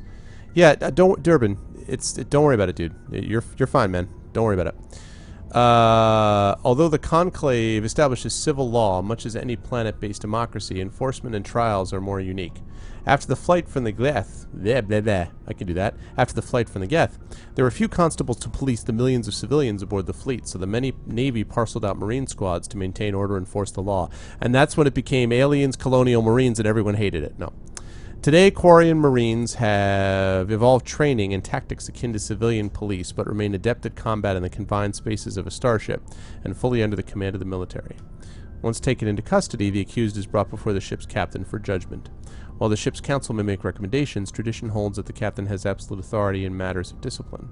Most are lenient, assigning additional or more odious maintenance tasks aboard the ship. Persistent recidivists are accidentally left in the next habitable world. This practice of abandoning criminals on other people's planets is a point of friction between the Quarians and the systems they pass through. Captains rarely have another choice, with space and resources at a premium. Supporting a non-productive prison population is not an option. In the early years, many Quarian freighters were armed and used as irregular privateers.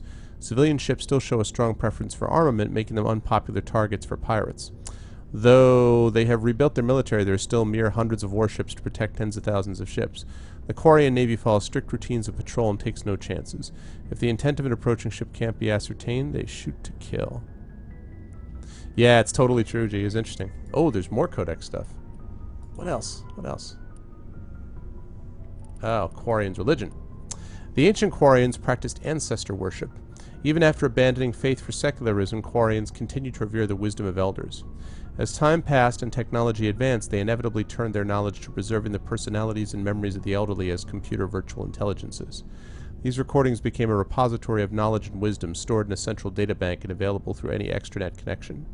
They held no illusions that this was a form of immortality. Like all virtual intelligences, their electronically preserved ancestors were not truly sapient. This was considered a surmountable problem. Sapience could surely be reduced to simple mathematics. The Quarians began exhaustive research into creating artificial intelligence so they could learn to escape the bounds of mortality and give their ancestral records true awareness. Unfortunately, the life the Quarians created did not accept the same truths they did. The Geth destroyed the ancestor databanks when they took over. In the centuries since they evacuated their homeworld, most Quarians have returned to religion in various forms. Many believe that the rise of the Geth and the destruction of their ancestors were chastisement for arrogantly forsaking the old ways and venerating self-made idols. Others have a more philosophical outlook, believing that their race was indeed arrogant, but no supernatural agency lay behind the Geth revolt. Rather, the Quarians' actions wrought their own doom. Either way, every Quarian would agree that their own hubris cost them their homeworld. Yeah, I really like the whole setup of the Quarians, I have to say. I really like the way that they're... Of all the races, I find them the most interesting. Like, I like Rex, but Rex is basically a Klingon. I mean, let's be honest. Like, that's what Rex is. And you could say the same thing about a lot of them. Like, you know, the Turians, I don't really know what to make of them. There's always, like, some kind of, like, vaguely psychic, you know, like, in tune with the universe type of race, like the Asari, and the humans are the humans. But when it comes to stuff like, I really think that the most interesting, unusual race are the Quarians, the, you know, scientist-oriented and everything, and then, like, so. Okay, to find where the devil his, okay, I've talked to Ashley, Rex, Garrus, and Tali. Alright, so I've talked to everybody. I just need to go find my locker. I don't remember where it is. That's true, the Solarians. Yeah, but the Solarians are just the egghead... They're just like the egghead nerd types. You know? I mean, there's the Solarians are like, oh, we're super smart. Like, okay. You know? Okay. It's Liara. Captain's office. Oh, is that me? My office is... Where the hell's my office?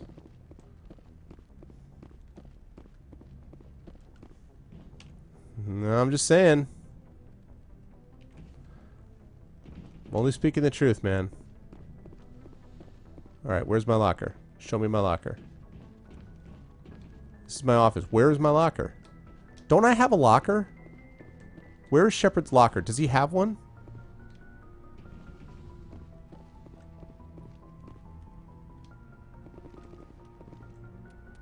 I don't know if I did.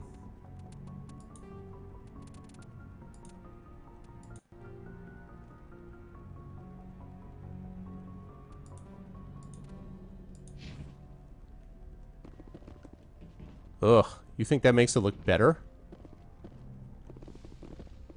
All of a sudden I'm playing Borderlands. Ugh. No, no, no. Ugh. No thank you. Sorry, G. I gotta disagree with you on that one.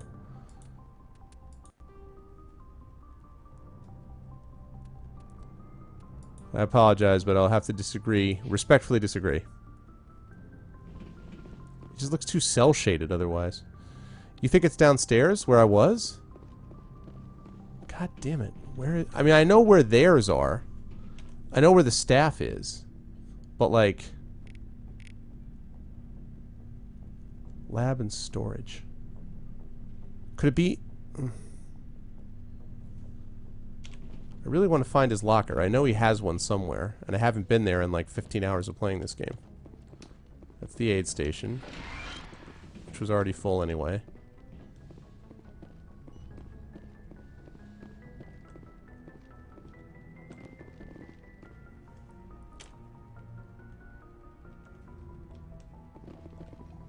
It's Liara. Yeah, that's what I looked. I went there. I just went there, but it's not there. I don't remember. Let me try downstairs quickly. But I thought I did that.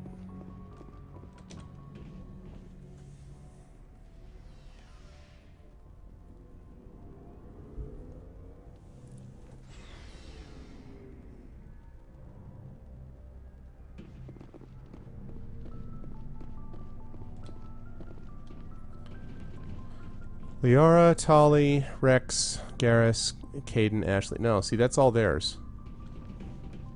That's all of their lockers.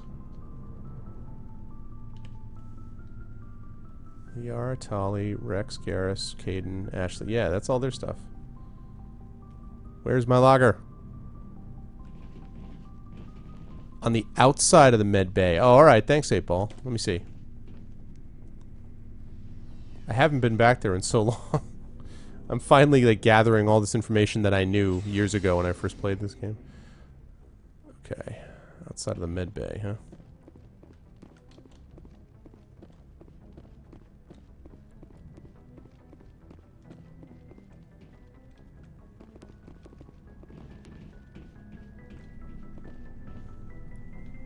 Oh, is that my locker right there? That open thing right there?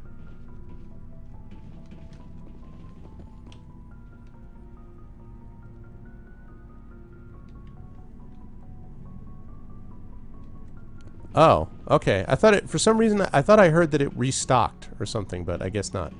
Alright. Good. Okay. That means we're all done talking to people. So we are good. So I gotta do the side.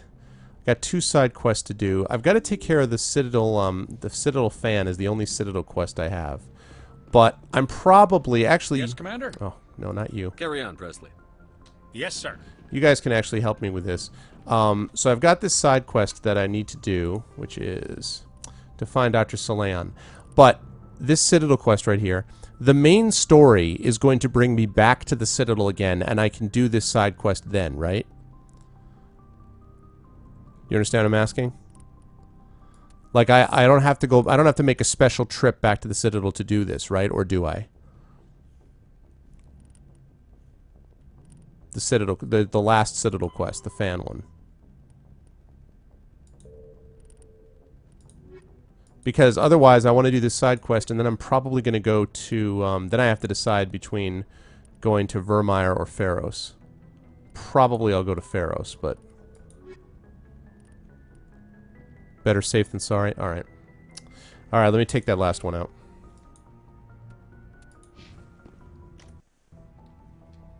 Kind of lame I have to go back for that thing, but alright. Let's do it up. Citadel time. Oh, you do? Oh, alright. Okay. Okay.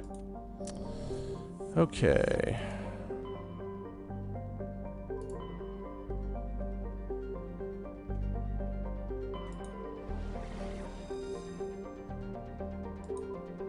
Let's do it.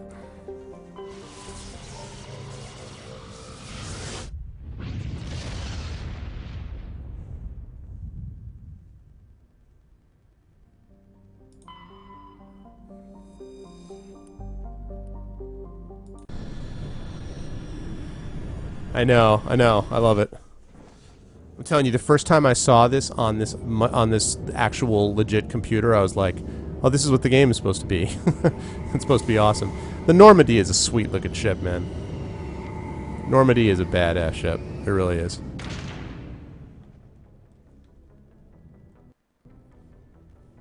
Alright.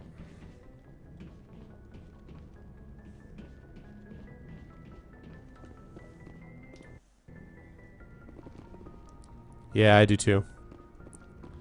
Alright. Let's go take care of the Citadel fan. I'll take Rex and Caden. Equalizing interior pressure with exterior atmosphere. One can only hope. You know, sometimes Logged. Caden has a lame Commanding helmet like officer this. Is ashore. Exo Presley has the deck. Well, I guess maybe when he's just like out in like oxygen environments, but when he's out in space, Caden's helmet is pretty badass when he's out in space.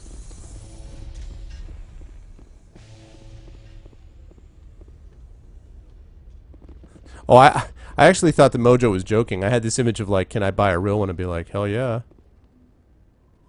Actually, do they have fast travel around here? No, I guess they don't. All right. I think they did a really good job in concealing loading times in this game, where like the way that they set it up, you don't. I mean, obviously loading time is there, but you don't think of it that way. To understand why a computer system catastrophically overloaded recently. Technicians are reportedly unsure of what caused the malfunction, or even what the system was originally designed to do. CSEC is investigating the possible vandalism or misuse of public property.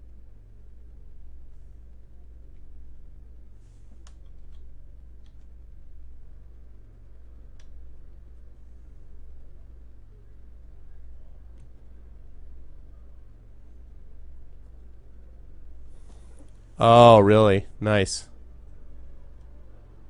Hey, Nedwin, what's up, man?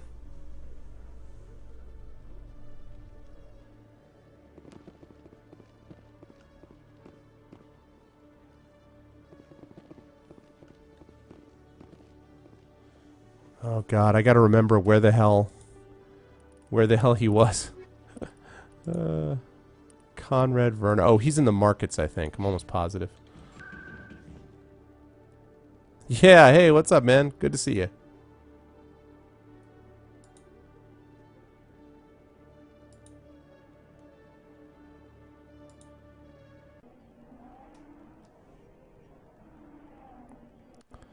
I know, no rest for the weary, right? I got a lot of writing to do too. I just, but I did a lot of, had some good teaching today and stuff that I had to deal with, so. There's my fan. Alright, Conrad Werner. Hey, Command, there are rumors on the extranet that you've been made the first human Spectre. That's incredible. Being a Spectre is a big responsibility. I just want to make humanity proud. The vids are all talking about Commander Shepard fighting for all of us back home. This guy's a kind of a clown. And they also say that you don't take crap from anybody. You're showing them what humans can do. Hey, can I get your picture? Oh my God. It's a little troubling. Just, yeah, good to see you, man. Yeah, Brahms, I do. I'm an author. My first novel came out in 2009. It's a work of epic fantasy called The Third Sign. And I have 2 short stories that came out in 2012 and a bunch of articles for the Sifo Bulletin and my next 2 novels are being shopped as we speak. So, yes, yes. Oh God. All right, go ahead. Sure, no problem. Just hold up your gun. Perfect.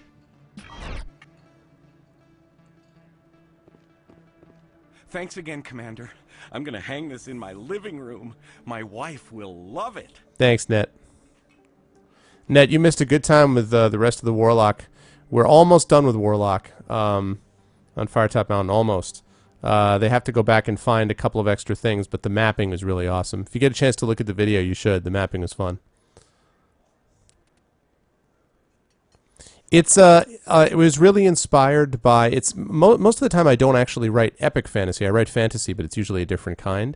But this was really inspired by the stuff that got me going as a kid, like Tolkien, Lord of the Rings, kind of a tribute to those guys, Robert Jordan a little bit.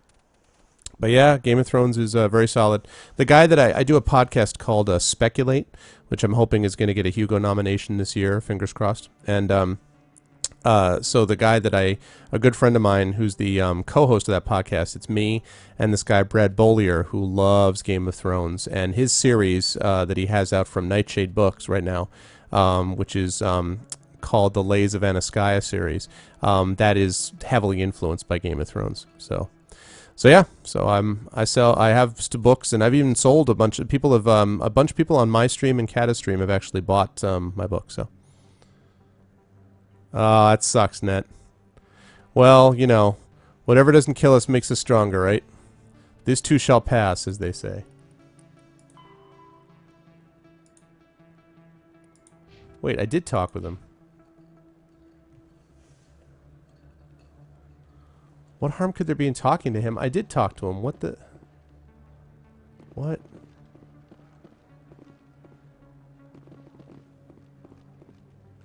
Hey, Inam, what's up, man? Hey, everybody. I was actually, Inam is playing, he does the midday show over at the Destructoid channel, and he's a good guy, and he's been playing through this as well, so he and I have been kind of chatting about Mass Effect and the way that operates. So, yeah, thanks for stopping by, man. Definitely follow Inam. He's got a good stream, guys. What on earth?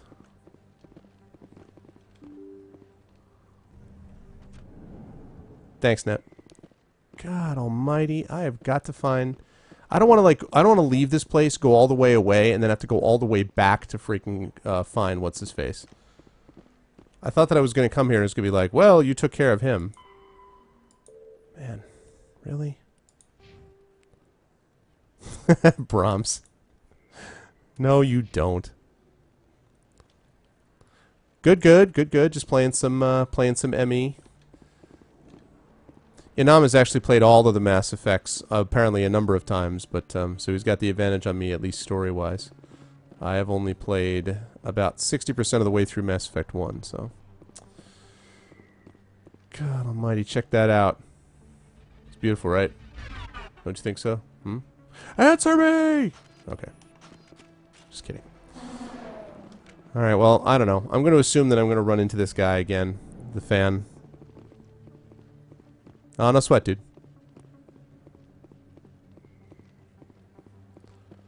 A big solid lick, Ned. I am troubled by your terminology.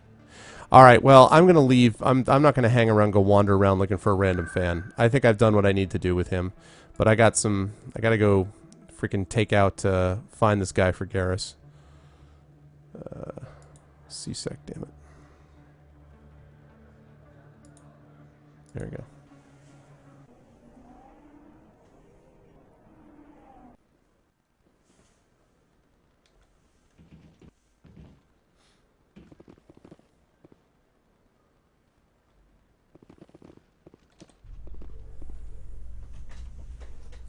Well, okay, that sounds good. I think that's the second time I've talked to him, Brahms. I'm pretty sure, so... Admiral Kahoku, a respected member of the Alliance military, has passed away. Yeah, passed away.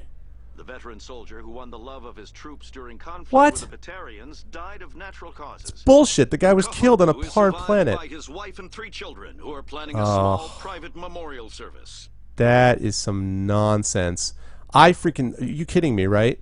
I found this guy on a planet after he got taken out by a freaking rogue CIA style force that took him out, like a black ops thing. Man, busted. I gotta go find my journalist contact here. I gotta go find Emily Wong. If you want anything to be spread among the people that should not be spread among the people, you talk to Emily Wong, and then all of a sudden stories happen. So that's what I gotta go do. No, I want that sensationalist media. That's the opposite. They're like, oh, it was, it was really sad. He died of natural causes. Like, come on now.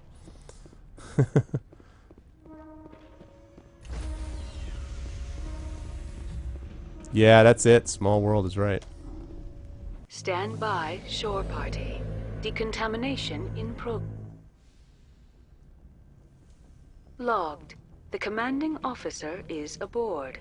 XO Presley stands relieved. I think you play all of the Mass Effects on PS3, right? Because you're mostly a console guy, yeah. Because I was interested in watching you play, and seeing the different override system and stuff with the PlayStation as opposed to what I do with the PC. What the hell? I'm gonna save. Doesn't really matter.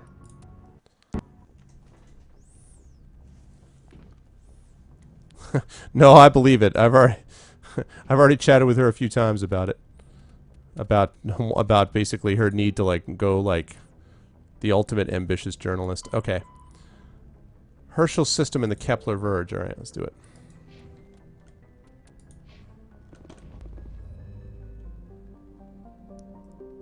Oh, okay. Are there big differences between the 360 and the PS3? Have you found?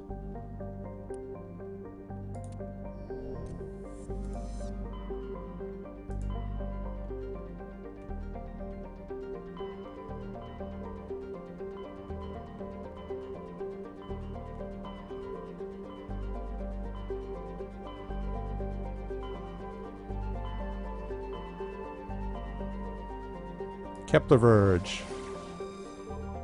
Herschel, let's do it.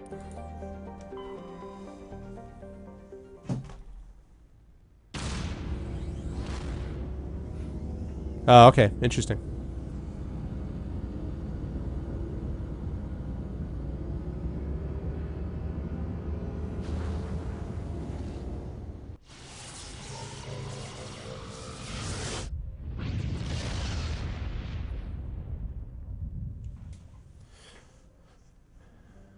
Yeah, well, that's hardly surprising.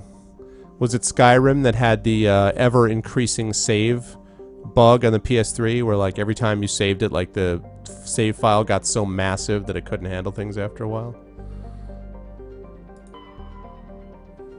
There we go. Kowloon-class modular conveyor of human design. In addition to standard cargo bay, several biological research modules attached. Registry to Dr. Hart. Well, Dr. Hart, you're about to get boarded. Yeah, I do actually, Lego. Alright, Garrus wanted to come on this one, assuming he's not going to be a hothead. So for Garrus, I usually bring him along with, I think Liara is who I used to balance off. Let's do it up. Oh, I have to level him as well. Yay, increased assassination.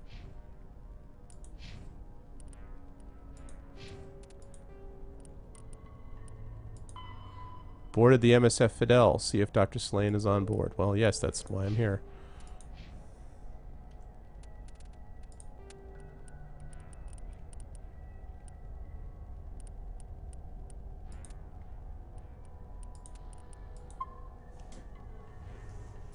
That's okay, Net. Yeah, the one thing I did that I don't think you have done, Inam, is I did the and tell me, by the way, if Inam is not the way. Since we had our little name discussion, make sure you tell me if Inam is the right way to pronounce your name. But the one thing I have done that you haven't done, I believe, is the Bring Down the Sky. I did that whole side mission downloadable thing, which is pretty cool.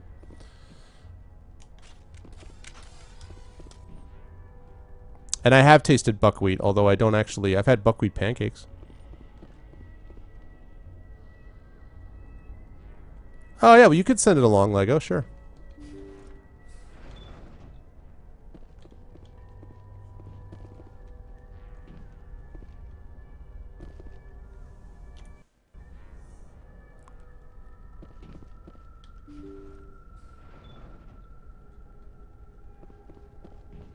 Oh, boy. Kill them all. Oh, God. What?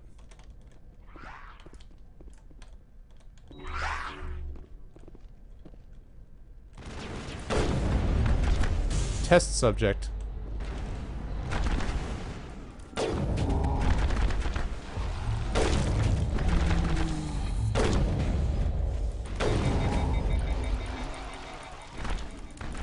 Zombies!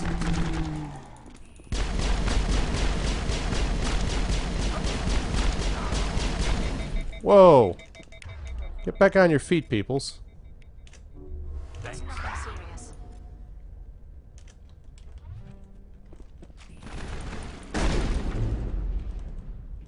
Phew. Let's not have that happen again, All clowns. Good grief.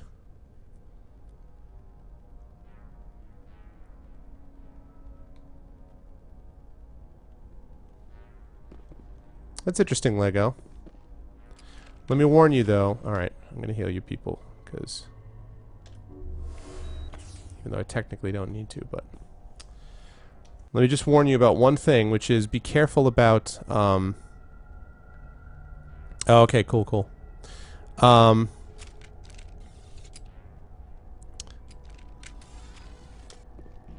Well, no, you know what? I can't even judge it yet. That's a good start.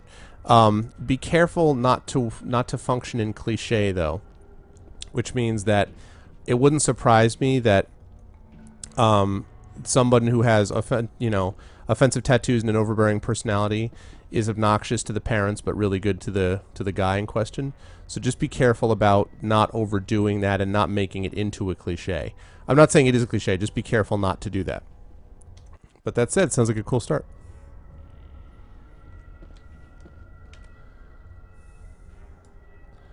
Okay. No idea where the hell I'm going. Yeah, but a good start, though.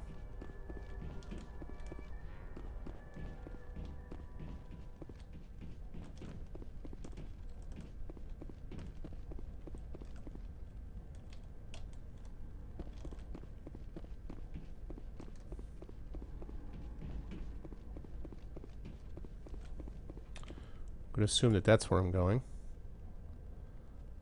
Okay.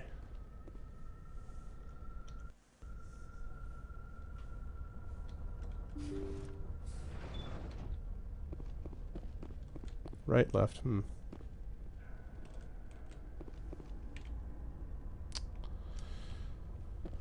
Oh, goodness me. Decisions. All right, let's take each one of these in turn. Oh, I can't go that way. All right, well. Thank you. Thank you for saving me from those things. Hello, clown. Commander, that's him. That's Dr. Saleon. What? My name is Hart. Dr. Hart. Please, get me out of here. Bullshit. May I ask any more streams tomorrow in your time? Yeah, I think I will have one tomorrow night. My wife and I are going to be doing the whole Valentine's Day thing tomorrow because it worked better schedule-wise. So we're going to be having dinner and stuff like that and watching a movie and all that stuff. I think, like, probably tomorrow evening, I may be doing a recording of my podcast, but after that, I probably will do a stream, and at that point, Citalbo will probably be into map again. So I should be doing it tomorrow. My guess is, like, I don't know, like 11 p.m. my time is when we'll probably do the Warlock thing. Just so you know, for new people to the stream, like, I do, besides Mass Effect, I also stream, if you remember the old Fighting Fantasy game books, I've been streaming those with a guy who does a 3D mapping thing as we play. So basically, the chat kind of takes control of the character and goes through as I, so to speak, DM it, Dungeon Master it, as it were. So that's what this is about. Are you sure it's him? Positive. There's no escape this time, Doctor. I'd harvest your organs first, but we don't have the time. You're crazy. He's crazy. Please, don't let him do this to me.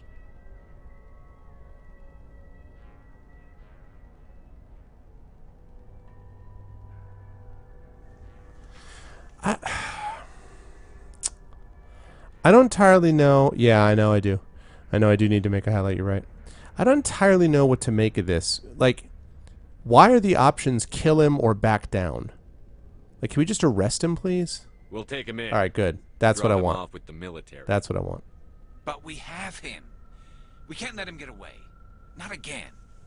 If he dies, we'll never know what he's been up to or how he did it. There you go. We'll take him in, interrogate him, and he'll serve his time. Because of that skill, Lego. Okay. You're right. You're a very lucky Solarian. You owe the commander your life. Oh, thank you so very much.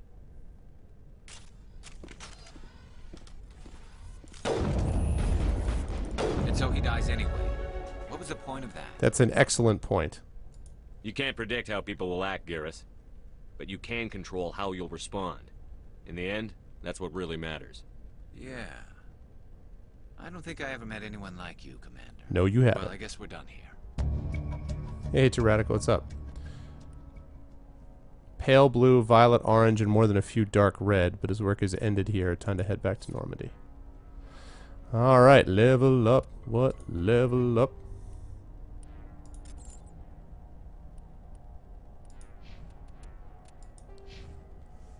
Alright. Let's see. What was I doing?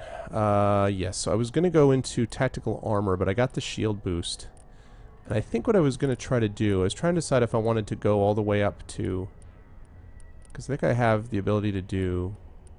Master shield boost, yeah. I think what I want to do is get fitness so I can get immunity. I think that's what I'm going to aim for next.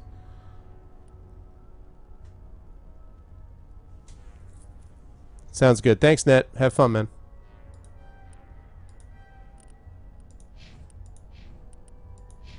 Hurrah! Alright, so the next level is going to be to get that. And then eventually I'll want to max out the tactical armor. Okay. I can't believe that guy was like, thank you very much, and then runs away from me. Like, what? Seriously, dude?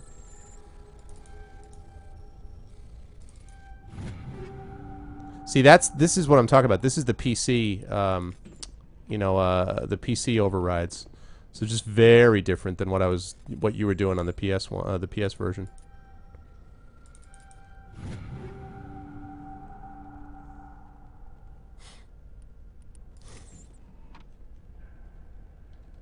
Man, lots of stuff.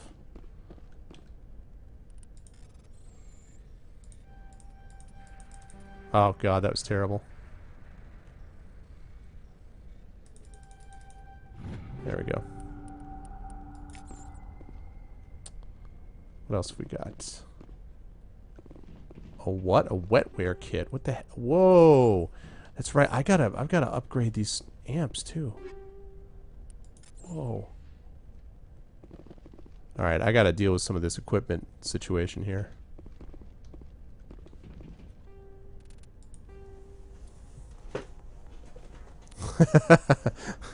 Yeah, I would believe it. It's exactly what I was thinking. I was like, what? That's Simon Says, you know. Oh, wow. Yeah, that's right. That's the one I just bought. That's right. So I was like, no wonder it's so good, because I thought it was good when I first bought it. It's got 3 upgrades. Oh, that's nice.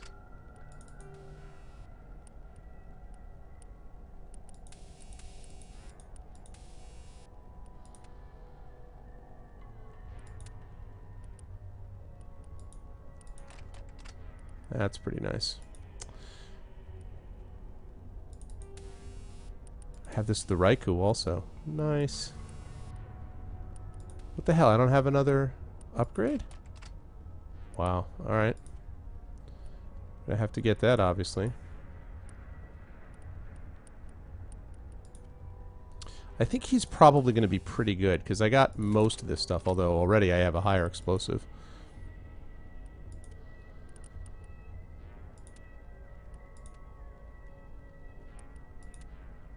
Yeah, no.